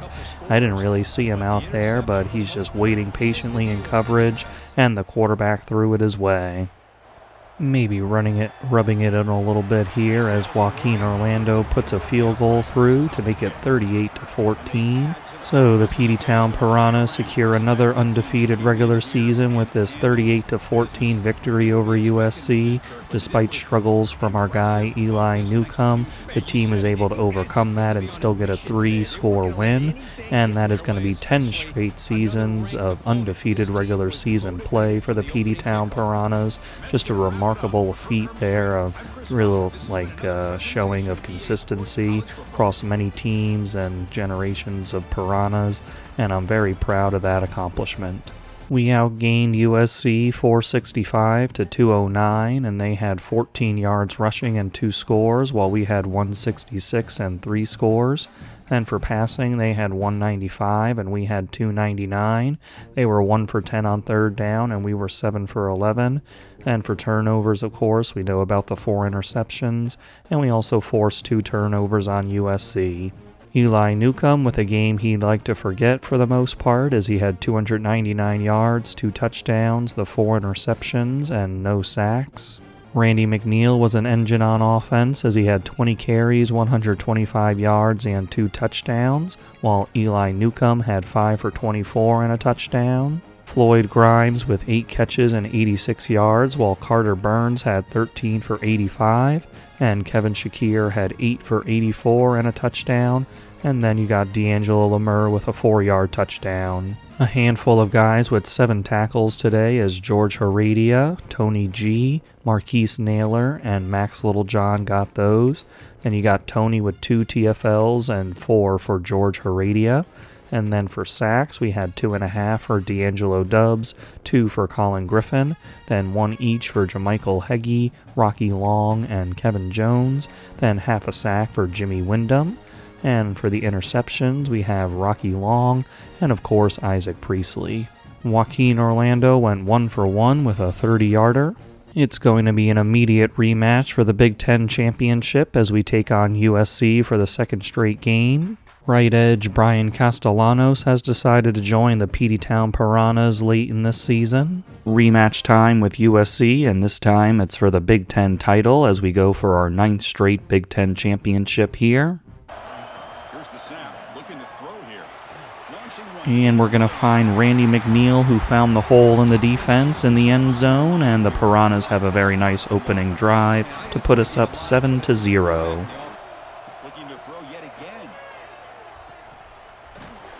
And there's a fumble on the play, and it's recovered by Otis Moody. What a hit. Otis gets that hit to force the ball loose, and then he gets the recovery to put us on near the 50-yard line. And Randy McNeil is going to break free here, and he is around the defense and in the end zone. He had a broken tackle deep downfield, and their safeties and DBs could not bring him down after that, as Randy has a big play to put us up 14-0, all set up by that Otis Moody forced fumble and recovery. And off that RPO bubble screen, it's going to be a nice little play from their receiver to evade our defenders, and it's going to be 14-7. And Kevin Shakir off of the RPO flat play is going to get into the end zone, a little dramatic dive at the end, but it's going to result in a 21-7 lead for the Piranhas. Play fake, looking to throw. Taking a shot deep toward the end zone. And that is going to be a long touchdown from USC. Their man wins a jump ball on us, and it's going to be 21-14. First down, we're going to throw the ball. And he's going to get taken down as he tries to get away, but Jamichael Heggie stopped him. Quarterback looking to connect with the receiver here. And an interception as he tried to go over the middle. It's going to be Tony G stepping in front of that one and returning it to their 25-yard line. And it's going to be a sack on Eli Newcomb. Tried a little audible, but USC was able to snuff us out. With the help of that sack, it's going to be a field goal attempt for us with Joaquin Orlando, and Joaquin puts it up, and he's going to make it a 2-score game again at 24-14. It's on the defense. They're going to make the right call. And it's floated into the back of the end zone, and their man makes the catch in some traffic, and USC is going to get closer as it's going to be 24-21.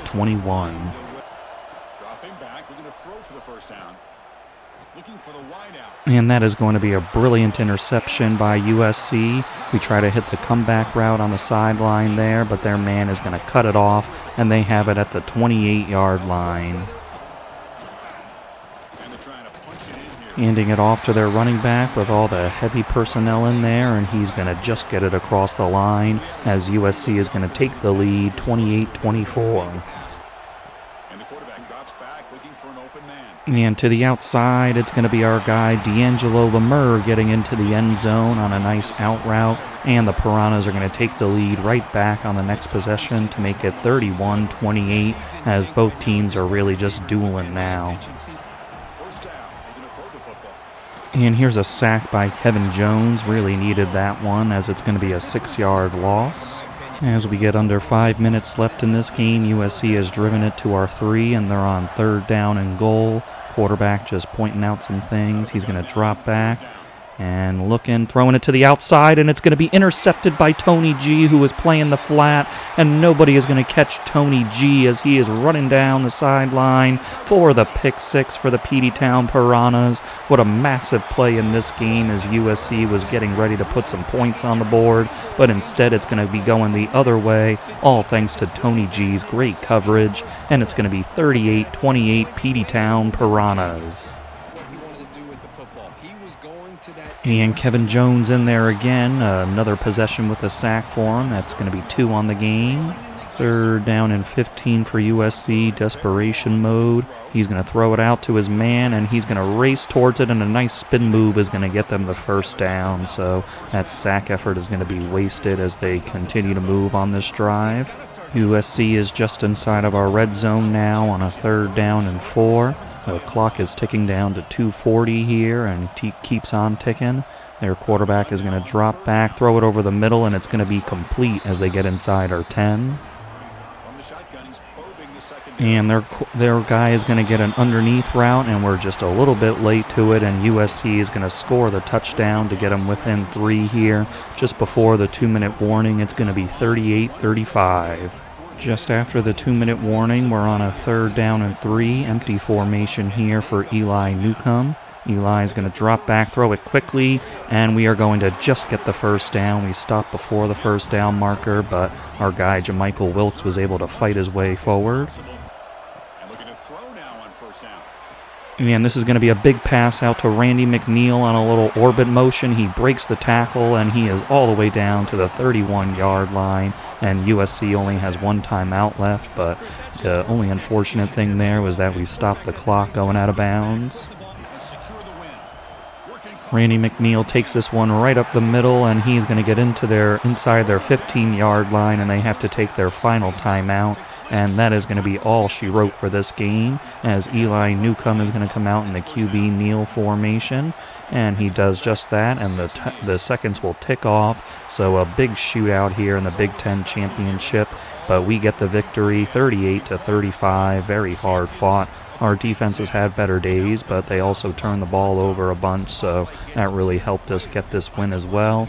And that is going to be 9 straight Big Ten Championship victories for the Peteytown Piranhas. Just absolute dominance in this conference, but of course this one wasn't that easy, but big plays by Randy McNeil and the boys on offense, and just so happy with this Peteytown Piranhas group for what they've done so far this year, as we get to celebrate with the Big Ten Championship trophy once again. At this point in the dynasty, you got to think that USC is wondering what they have to do to take us down, as they outgained us here 530 to 395. They had 76 yards and a touchdown on the ground, and we had 132 and a touchdown. Through the air, they had a big number here with 454, and we had 263. They were 9 of 11 on third down, which is just really unacceptable from our standpoint, and we were 4 for 8. But the big story of the day was the turnovers, as we did have one that allowed them to take the lead, but we had 3 that really helped us maintain and just have this lead here, and just big-time plays by our defense. Eli Newcomb came back from a 4-interception effort last game against the USC Trojans to have a pretty solid game here. He had 263 yards, 3 touchdowns, the pick, and he was sacked once. Randy McNeil was making big plays all over the field today, and we really needed him, as he had 11 carries, 142 yards, and 1 touchdown. Randy was also our leading receiver, as he had 5 catches, 90 yards, and a touchdown. Then Kevin Shakir had 6 for 70 and a touchdown, and Carter Burns 7 for 40. And then going down here, you had D'Angelo Lemur with that big 6-yard touchdown grab. Our safeties were really making a lot of plays out there, as Tony G had 12 tackles and Otis Moody had 12 with 2 for a loss. And then for sacks, we had 2 from Kevin Jones and 1 from Jamichael Heggie. On the interception front, you had Tony G with 2 big ones, and one of them that he returned 96 yards for a touchdown, which was just an absolutely massive play. And then for our forced fumbles, you had Otis Moody with an early one that he was able to recover. Joaquin Orlando's field goal was the difference in this one, and it was a 45-yarder. Tony G was the Big Ten Championship Defensive Player of the Game, and Randy McNeil was the Offensive Player of the Game. The Heisman Trophy winner for this season was Baylor's quarterback Emeka Ndukwe. D'Angelo Dubs was your Chuck Bednarik Award winner. D'Angelo was also the Defensive End of the Year Award winner, and another one for D'Angelo, as he was the Bronco Nagurski Trophy Award winner. In astonishing news, Tobias Hayden is the John Mackey Award winner, and he was injured for a large portion of the season, as we know, so still coming away with this award after that is nothing short of sensational, and he keeps our streak alive with this award. And add another one in the trophy case for D'Angelo Dubs, as he won the Lombardi Award. It's early National Signing Day, so we can take a look at the dev traits for these guys, and Frank Spillman, the number 1 player in the class, is an elite dev, so that's an amazing get for us. And you got defensive tackle Brian Stitzer, who is also elite. Cornerback Alex Pinheiro is elite as well. Then another cornerback, Cesar Juravicius, is also elite, so amazing start for us. Then we got right edge JP Bridges, and he is normal, so back down to earth there. Then you got right tackle Alex Vaughns, and he's also elite, so just amazing right there. Then halfback Tyler Cutler is a star.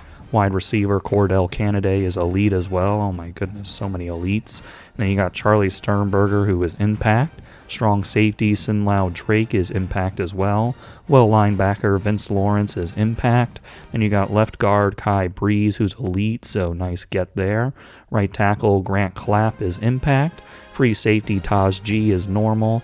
And you got Max Mechie at wide receiver, who's a star dev. Right guard Roger Matthews is impact. And then you got Brian Castellanos, who we got late in the process, who ends up being normal. So a couple of normal guys, but everybody else impact, star, and a bunch of elites. So very happy with this class. In the college football playoff, you're going to have Nebraska taking on Colorado State, then NC State and Auburn, Miami, North Carolina, then Clemson, Ole Miss, and then your top 4 seeds are us at number 1, number 2 Florida, number 3 Baylor, and number 4 UCLA, so we're awaiting the winner of NC State and Auburn.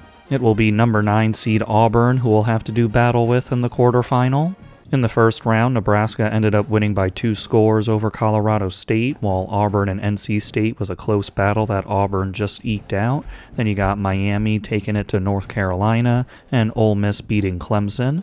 And so now we got UCLA, Nebraska on our side of the bracket, Baylor versus Miami, and then Florida versus Ole Miss. Very welcome news here, as John Mackey Award winner Tobias Hayden will be rejoining us after his injury just in time for a playoff run. Number 9 seed Auburn with their 91 overall will be our quarterfinal opponent as we visit the Rose Bowl once again for a playoff game. Looking to throw it again. And incoming on the sack, Auburn gets us down there. He just beat our tackle. The sack is going to help force a field goal attempt on us, and Joaquin Orlando is going to put this one up and make it 3-0. And Randy McNeil is going to get the seal from the O-line and our fullback to get into the end zone, and it's going to be 10-0 Piranhas. Auburn stalls out just inside our 30-yard line, and they're going to go for a field goal, and their man has put it up, and it is good to make it 10-3. And Eli Newcomb's going to fire one into the hands of Floyd Grimes, who makes the touchdown catch for us, and it's going to be 17-3 Piranhas. Out of the gun now on 3rd down. Looking downfield near the end zone.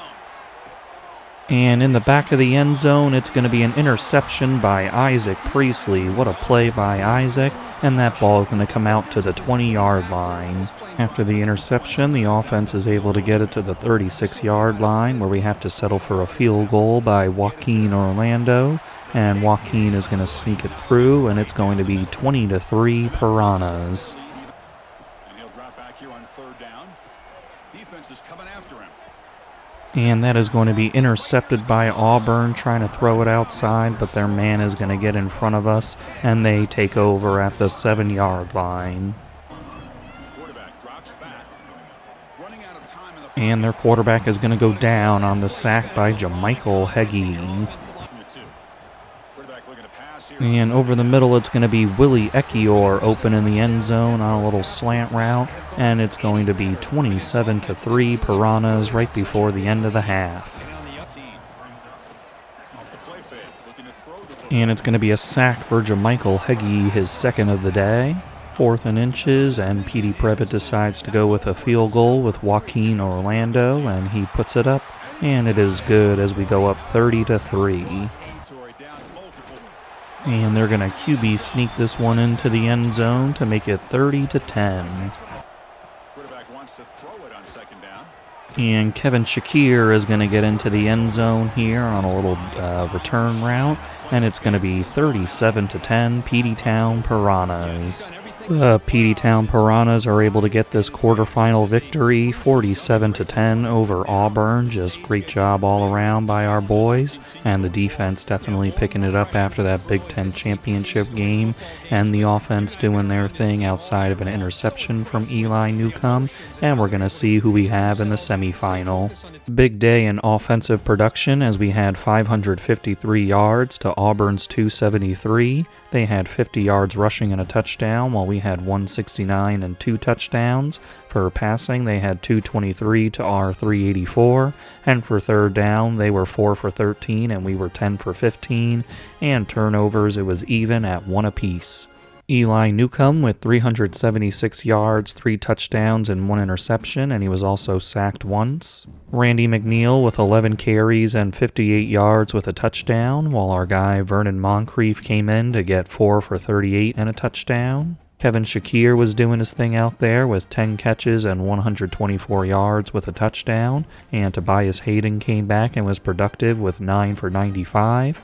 Randy McNeil 4 for 53, Max Meeks 3 for 46, and then you got Willie Ekiyor with 3 for 33 and a touchdown, and Floyd Grimes 3 for 25 and a touchdown. 3 guys with 6 tackles as George Heredia, Tony G, and Otis Moody got those. And then for sacks, we had 2 on the day, and they were both from Jamichael Heggie. And for interceptions, we had Isaac Priestley getting that nice one in the end zone. Joaquin Orlando really stepped up in this game, making all 4 of his field goals with a long of 53. It's been a postseason of rematches, as our Big Ten championship game was a rematch with USC, and we're going to get another rematch here in the semifinal with Nebraska with their number 5 seed. Nebraska set up our matchup by getting a 2-score victory over UCLA. Then it was a big shootout with Baylor and Miami, with Baylor prevailing. And then you had a close one with Ole Miss overtaking Florida. So for the semifinal, it'll be us and Nebraska, of course. And on the other side, you got Baylor and Ole Miss. It's a revenge game here for Nebraska as they look to take us on in this semifinal with their number 5 seed, and they have kept their 99 overall, so you know it's not about tactician boosts, they're just that good. Off the play fake, looking to throw. And he tries to float one, but it's going to float right into the arms of George Heredia, and that's going to keep them from scoring on their first possession as we get the turnover. It ended suddenly with the pick. Let's see what they can do here. Over the middle, and it is not complete to his receiver. Instead, it's complete to Max Littlejohn on another interception for us. It's going to be 2 straight passes for their quarterback where he's got interceptions now, and we're set up nicely at their 37-yard line. On third down, he drops to throw. Launching one. And in the end zone, it's going to be Kevin Shakir who finds the space in their zones, and the Peteytown Piranhas will go up 7-0. And over the middle, it's going to be George Heredia getting another interception. His back was kind of to the ball, but he was able to turn his head around in time to grab that interception. And outside to Tobias Hayden, and Tobias is in the end zone off that RPO play, and the Peteytown Piranhas will go up 14-0. And not fooled by the play-action boot there, it's going to be D'Angelo Dubs on the sack. Nebraska is able to get it to the 25-yard line, but they're going to have to settle for the 42-yard field goal attempt. And their guy is going to put it through to get them on the board and make it 14-3. And a nice interception there, a rolling sheet on that one, and that's going to be 4 first-half interceptions for this defense. And it's going to be a sack here for Nebraska. That guy just came screaming into the backfield. Our offense is able to get a little end-of-half drive to set up a field goal attempt for Joaquin Orlando, and Joaquin's going to put that one in, and we're going to go up 17-3 right before halftime. Eli Newcomb going to take this one, and he runs right into a Nebraska defender, but not before he crossed the line for the touchdown, and it's going to be 24-3 Piranhas. And that's going to be intercepted by Nebraska off an RPO play, just trying to hit a slant off of it, and that man was just hiding underneath and was able to make the play.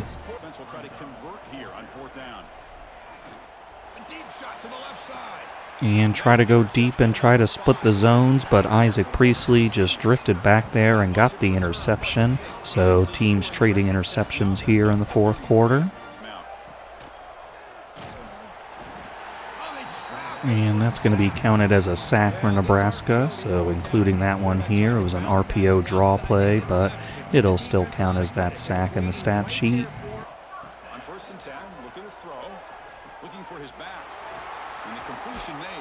And Randy McNeil is going to fight his way into the end zone with a receiving touchdown here, and we extend the lead to 31-3. First down, looking to throw the ball. He's running out of time here. And it's going to be a sack as Colin Griffin is going to get back there. Fourth down, looking to throw for it. Looking for the wide out. And yet another interception for the Peteytown Piranhas. This time Tony G is on it, and that should be the exclamation point in this game. And the Peteytown Piranhas finish off this 31-3 victory over Nebraska. Just an incredible performance from the defense with a whole bunch of turnovers forced on them. That's the real story here, and the offense doing their thing as well. Just a very great victory to get some momentum heading into the national championship game. Offensively, we had 450 yards to Nebraska's 261. They had 59 yards rushing, and we had 105 and a touchdown. For passing, they had 202, and we had 345.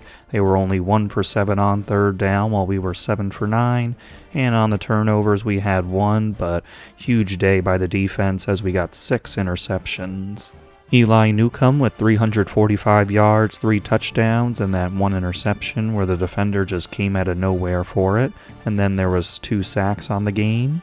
Randy McNeil just over 100 yards today as he had 17 carries and 104. Then Eli Newcomb also added a touchdown carry. Tobias Hayden with a huge day as he had 13 catches, 145 yards, and a touchdown. Then you had Floyd Grimes with 4 for 55, and Kevin Shakir with 5 for 54 and a touchdown, and Randy McNeil 2 for 31 and a touchdown grab. Tony G led us with 8 tackles today, and then in the sack department, we had 1 from D'Angelo Dubbs and half a sack each for Jamichael Heggie and Colin Griffin. And then the big stars today on the interceptions, you got George Heredia getting 2, then 1 each for Tony G, Max Littlejohn, Roland Sheed, and Isaac Priestley. Joaquin Orlando was called upon once today for a 28-yarder. George Heredia was the semifinal round's Defensive Player of the Week. And Tobias Hayden was the semifinals Offensive Player of the Week. In the national championship, we are going to take on number 3 seed Baylor. Of course, with facing off against Baylor in this national championship, that comes with the Heisman Trophy winning quarterback Emeka Ndukwe. And looking at what he's done so far this season up to this point, he has thrown for 5,330 yards, 50 touchdowns, and 8 interceptions. And then on the ground, he has 709 and 12 touchdowns. So that makes 62 total touchdowns, and definitely a guy we have to worry about. Looking at the other side of the bracket for the score with Baylor and Ole Miss, Baylor just outlasted them 38-32, so they're going to be a battle-tested team. Emeka Ndukwe led this Baylor Bears team to a 14-1 record and a number 3 seed with an 89 team overall, so definitely got our hands full with this one. But the Peteytown Piranhas are looking for a 3-peat and a 3rd straight undefeated season, so a lot on the line here for the Peteytown Piranhas.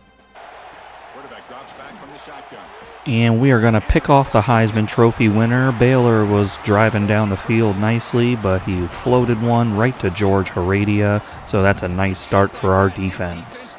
After the interception, our offense sets it up for Joaquin Orlando on a field goal attempt. It's going to be a 42-yarder, and he's going to put it up and put it through as we take a 3-0 lead here in the national championship.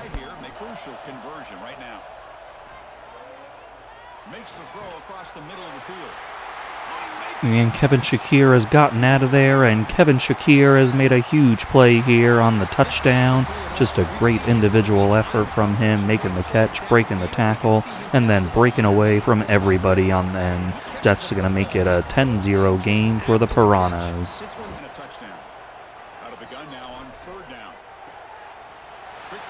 And it's going to be a broken tackle for Jamichael Wilkes, and Jamichael is in the end zone for the Piranhas as we're going to go up 17-0 in the first quarter.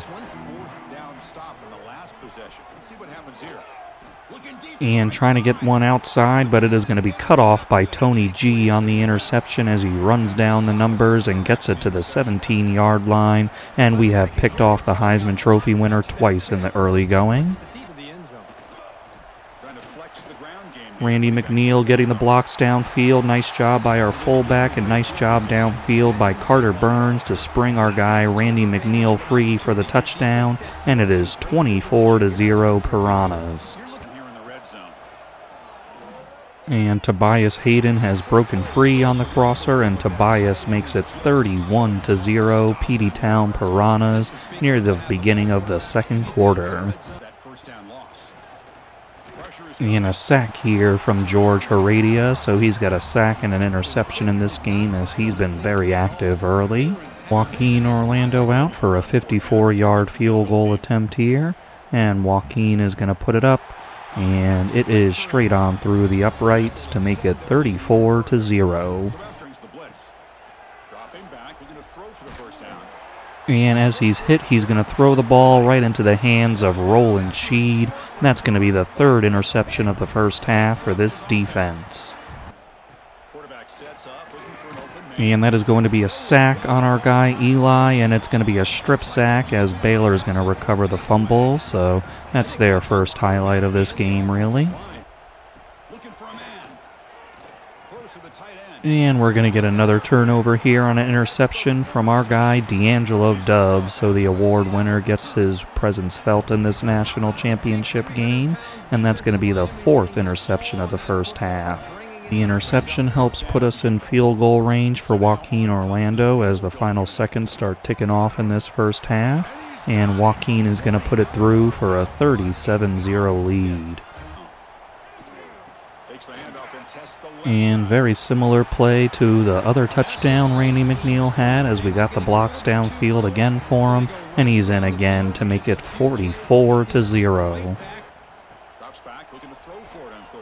And he is going to run right into a sack, and it's going to be a fumble that's recovered by Roland Sheed, and Roland is going to bring it all the way back for a touchdown. What a play on defense here, as it's going to be 51-0 Peteytown Piranhas. And we got to mention that it was D'Angelo Dubs on the sack to force it loose, so great job, D'Angelo.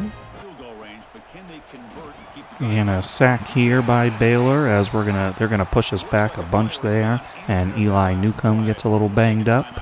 Joaquin Orlando out here for a 50-yard field goal attempt, and Joaquin is gonna send it up, and it is good, and we're gonna make it 54-0. And it is going to be a touchdown for Baylor as they're finally on the board. It took them all the way till the fourth quarter, but it'll be 54-7. And Eli Newcomb is going to be brought down for another sack from this Baylor Bears defense.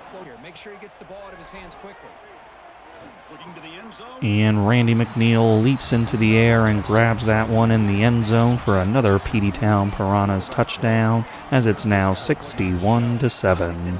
As we get deeper into this game, another appearance by Joaquin Orlando to extend the lead. And Joaquin is going to put this one up. And it is another make for him, as it's going to be 64-7 right before the end of the game. So the Peteytown Piranhas finish off this absolute blowout of a national championship win, 64-7, as we just absolutely embarrassed their Heisman Trophy winner. Really no other way to say it with all those turnovers. And I'm just so proud of this team. It's going to be another three-peat in our history and 3 straight undefeated seasons, and just incredible season all around for the Peteytown Piranhas. Tobias Hayden handing over that trophy again to Petey Previtt, who's won it yet again for this program, and just absolutely wonderful as our fans just have so much to celebrate with this history of a program. A nice feather in the cap for Eli Newcomb as he has set the Peteytown single-season passing yards record. Couldn't quite get to 500 yards as we had 495 and Baylor had 260. And then on the ground, they had 91 and we had 171 and 2 touchdowns. Through the air, they had 169 and we had 324. For third down, they were 3 for 11 and we were 5 for 10. And for turnovers, we had 1 and then we forced 5 on Baylor. Outside of the strip sack, Eli Newcomb had a really nice game today as he had 324 yards, 4 touchdowns, and no interceptions, and he was sacked 3 times. Monster day for Randy McNeil as he had 19 carries, 180 yards, and 2 touchdowns. Kevin Shakir had a really nice final game with us as he had 9 catches, 105 yards, and a touchdown. Then Randy McNeil had 5 catches for 100 yards and a touchdown, giving him 280 total yards and 3 touchdowns on the game. Just an incredible effort from him. Then you had Tobias Hayden with 6 catches, 47 yards, and a touchdown, and Jamichael Willies 2 for 42 and a touchdown. Marquise Naylor led us today with 10 tackles, and then in the sack department we had 1 each from George Heredia and D'Angelo Dubs, and then for interceptions you got 1 from George Heredia, 1 from D'Angelo Dubs, then another 1 from Roland Sheed, and finally Tony G. And then for our forced fumbles, of course, we had D'Angelo Dubs, who was just everywhere in this game, and that was recovered by Roland Sheed, and he returned it 30 yards for a touchdown. In a game with a lot of scoring, Joaquin Orlando added to it with 5 made field goals on 5 attempts, and he had a long of 54.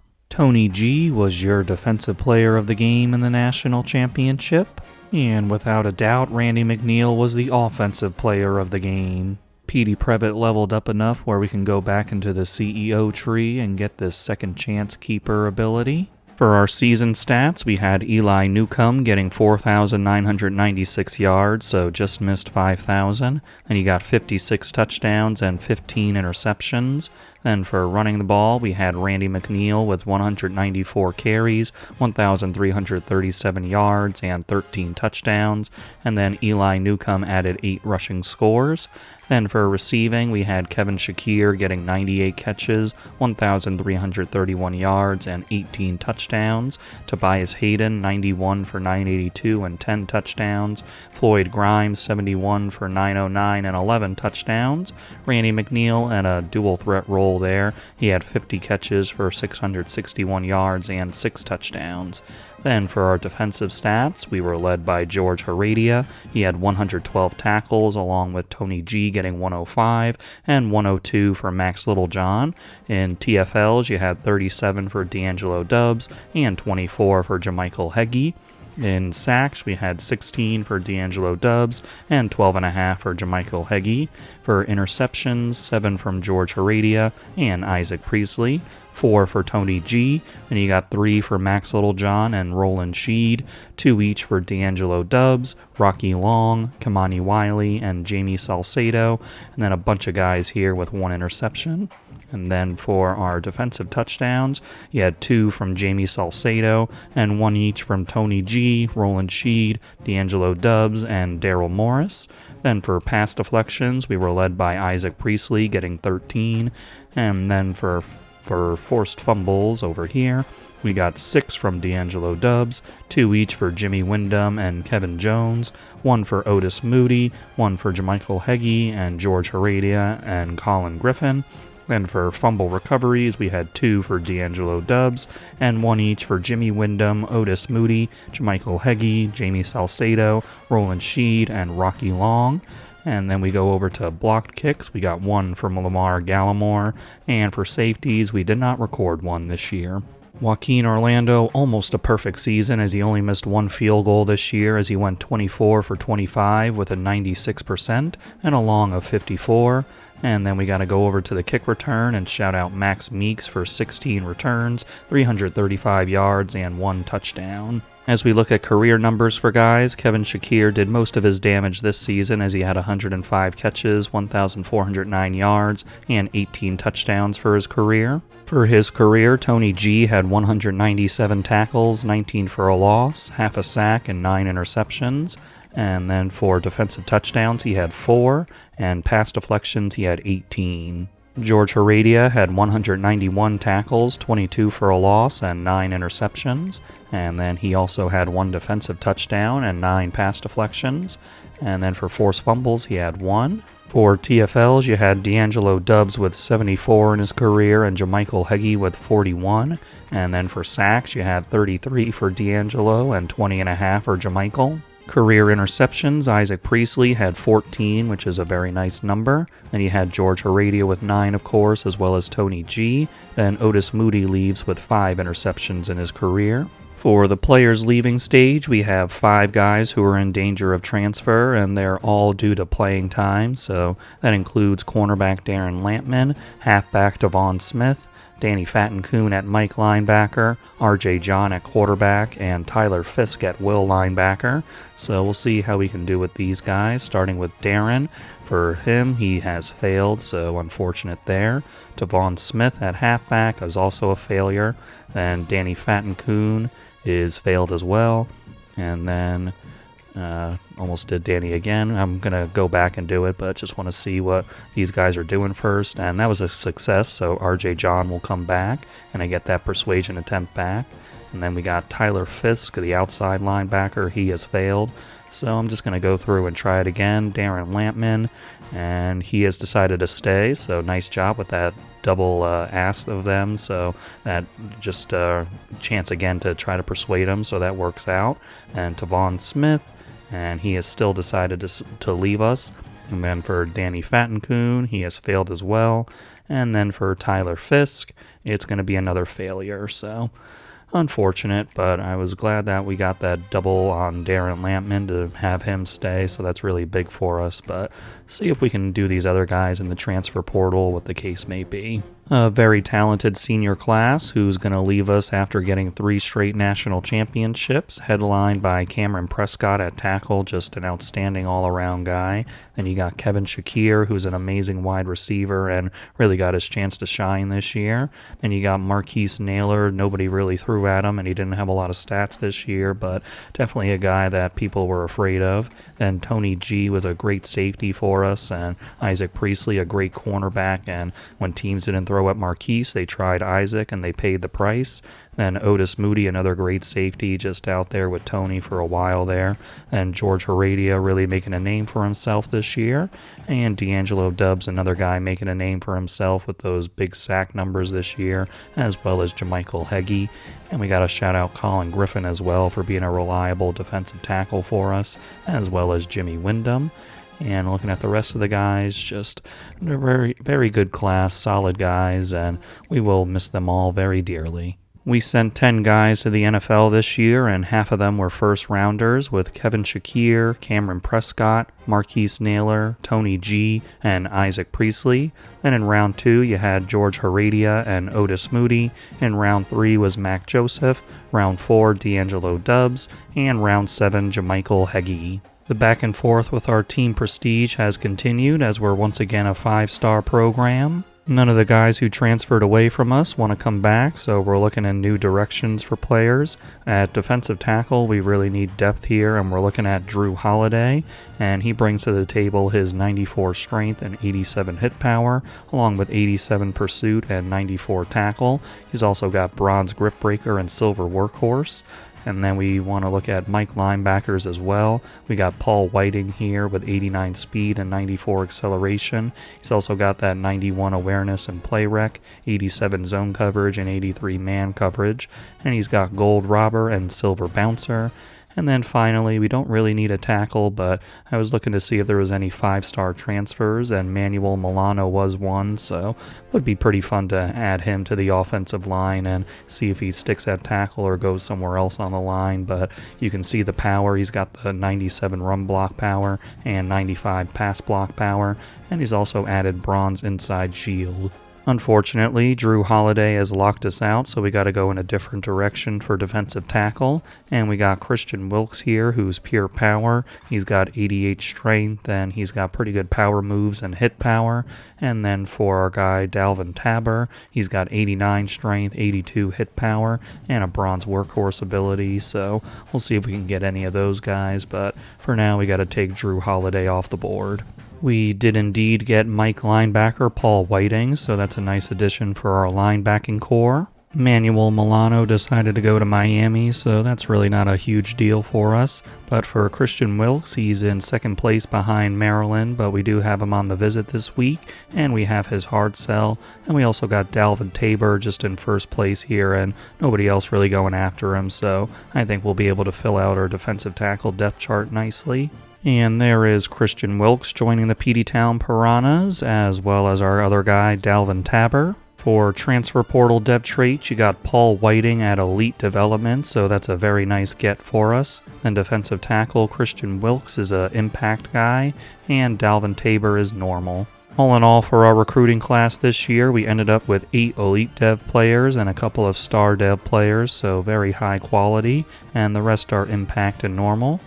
And then we're going to go over to the top classes this year, and we ended up with the number 1 class this year on the strength of those 7 5-stars, and we also got 11 4-stars and 2 3-stars, so feeling very good about the Peteytown Piranhas.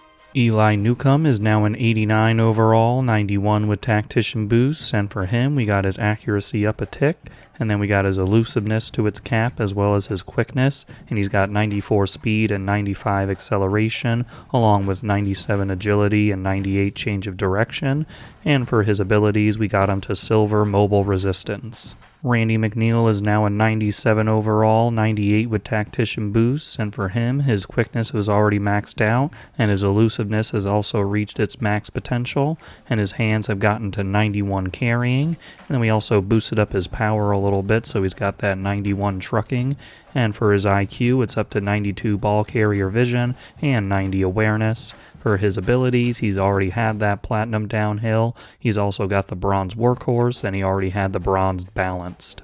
Jamichael Wilkes is a 90 overall wide receiver, 92 with tactician boosts, and he did work in his quickness where it's maxed out here at 98 speed and 99 acceleration. His hands are at 89 catching and 94 spec catch. His route running is in a place where everything here is above a 90. His elusiveness almost reached its cap, but it's in a good place. And for his IQ, he's got 80 awareness. And then for his abilities, he's got gold 50-50, bronze balanced, and platinum downhill, so an interesting skill set here at receiver that we haven't really seen before, so we'll see how he performs this upcoming season. Willie Ekiyor is our second best receiver at 88 overall, 90 with tactician boosts, and his quickness has reached its cap as well as his hands and route running and elusiveness. Just a lot of caps on him, but I think we're maximizing the potential he had. And for his abilities, he's got that Platinum Press Pro, Gold Sure Hands, Bronze 50-50, and Bronze Cutter.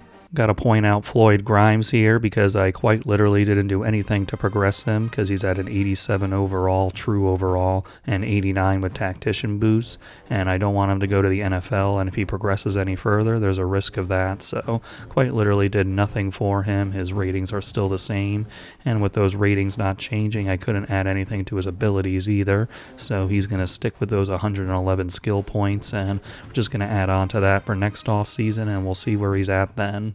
Tight end Tobias Hayden is a 91 overall, 94 with the tactician boost, and for him, his route running has already been maxed out and his hands have reached their cap at 84 catching and 92 spec catch. His blocking went up a lot as he has 81 run block and 85 pass block. Then for his IQ, he's got 83 awareness, and his quickness was already maxed out here at 88 speed and 92 excel. And then for his abilities, he's got the gold 50-50. We got a couple of very talented centers here with Tevin Brom and Broderick Bobo, and they're both 91 overall, 94 with tactician boosts. And for Tevin, he is a raw strength guy. He's got that IQ up where it's 75 awareness and 91 lead block. His run block has reached its cap. His pass block is at pass block power of 95 and 80 regular pass block. And then his power is very high, as you can imagine. And for his abilities, he's got platinum strong grip, bronze workhorse, platinum second level, and gold inside shield. And then looking at our guy Broderick, who was the starter last year, for him, he's got his well-rounded archetype. His awareness is at 75, his run block is really good, his pass block has reached its cap, and his power has also reached its cap. And for his abilities, he's got gold pocket shield, outside shield, strong grip, option shield, and platinum inside shield. So for these guys, it might just come down to who's a better guard. Maybe we shift one of them over there, but just want to point them both out because they're both very talented. One guy our centers will not be replacing is guard Kari Gentile, as he's 93 overall, 95 with tactician boost, and his run blocking has met its cap as his pass blocking has been absolutely maxed at 99 across the board. His power is up to a pretty decent spot. His IQ is at 81 awareness. And for his abilities, he's got platinum pocket shield and outside shield, as well as option shield and inside shield.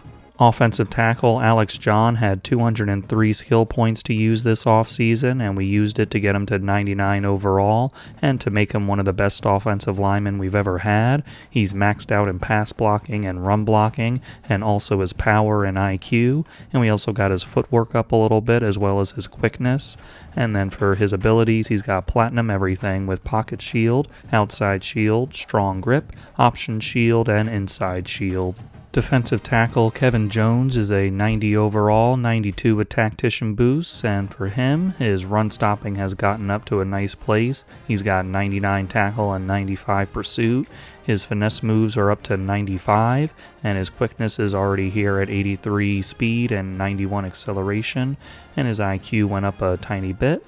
And for his abilities, he's got platinum takedown, silver quick jump, platinum pocket disruptor, and gold recoup.